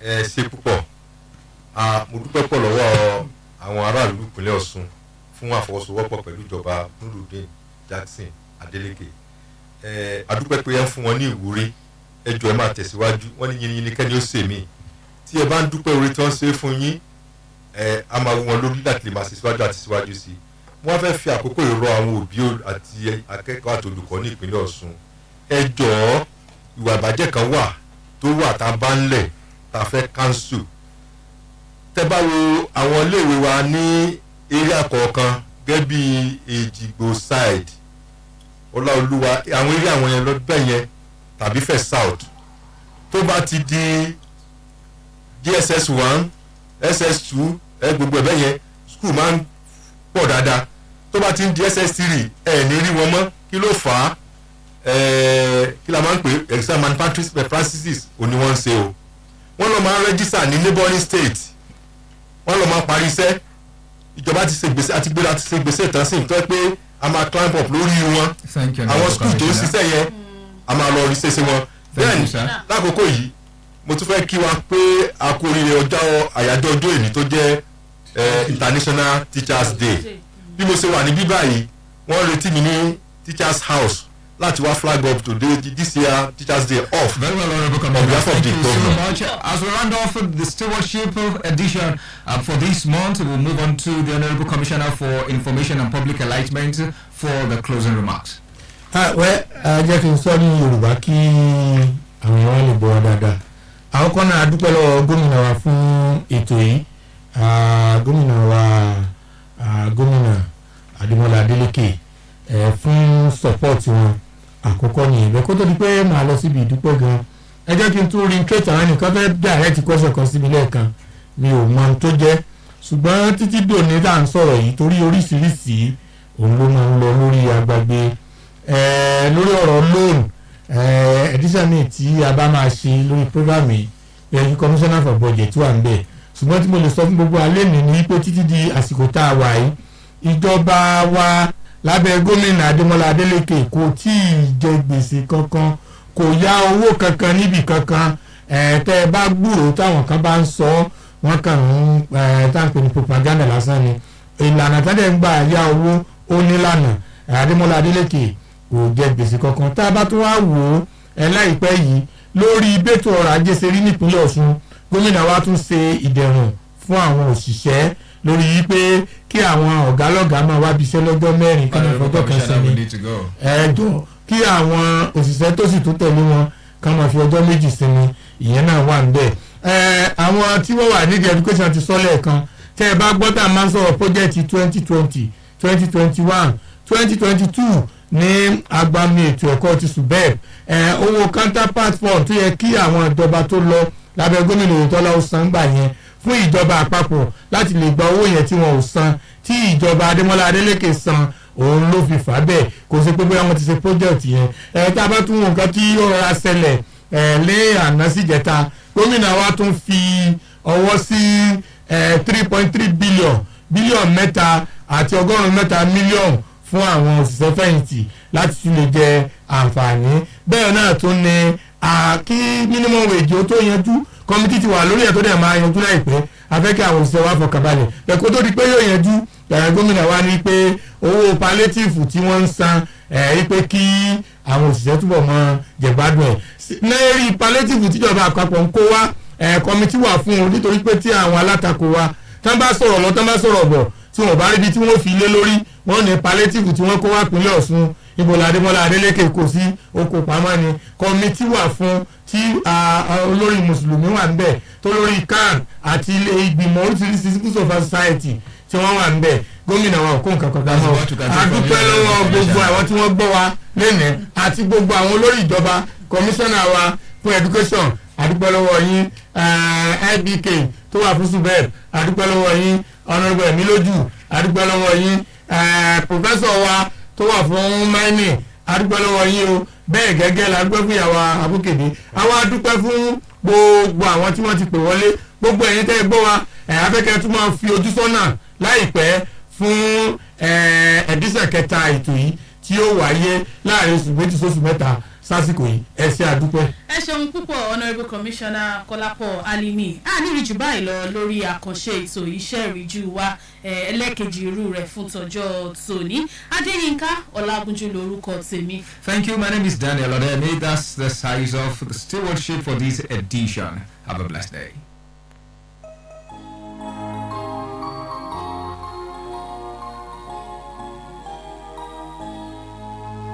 nígbà tí mọ́lẹ̀ wọlé dé lọ́gán ló ń kúnkún parẹ́ adúpẹ́ lọ́wọ́ gbogbo ọmọ ìpínlẹ̀ Ọ̀ṣun.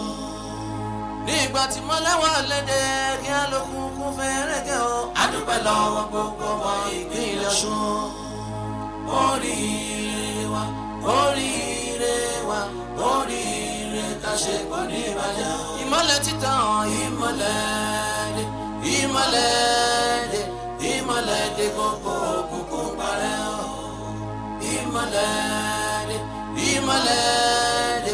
ìmọ́lẹ̀ dé gbogbo òkùnkùn parẹ́ o.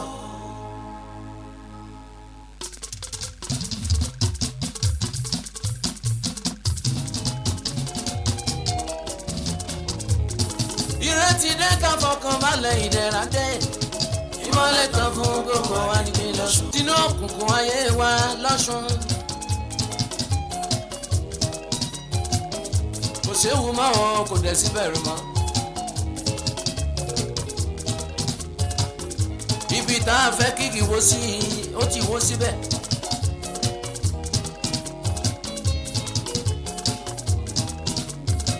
gbogbo ibi tá a pè lọ́nà ọ̀nà níta rárá. sẹ́nẹ́tọ̀ Adeleke la gbọ́lá fún. NURUDEEN la fi ṣolórí.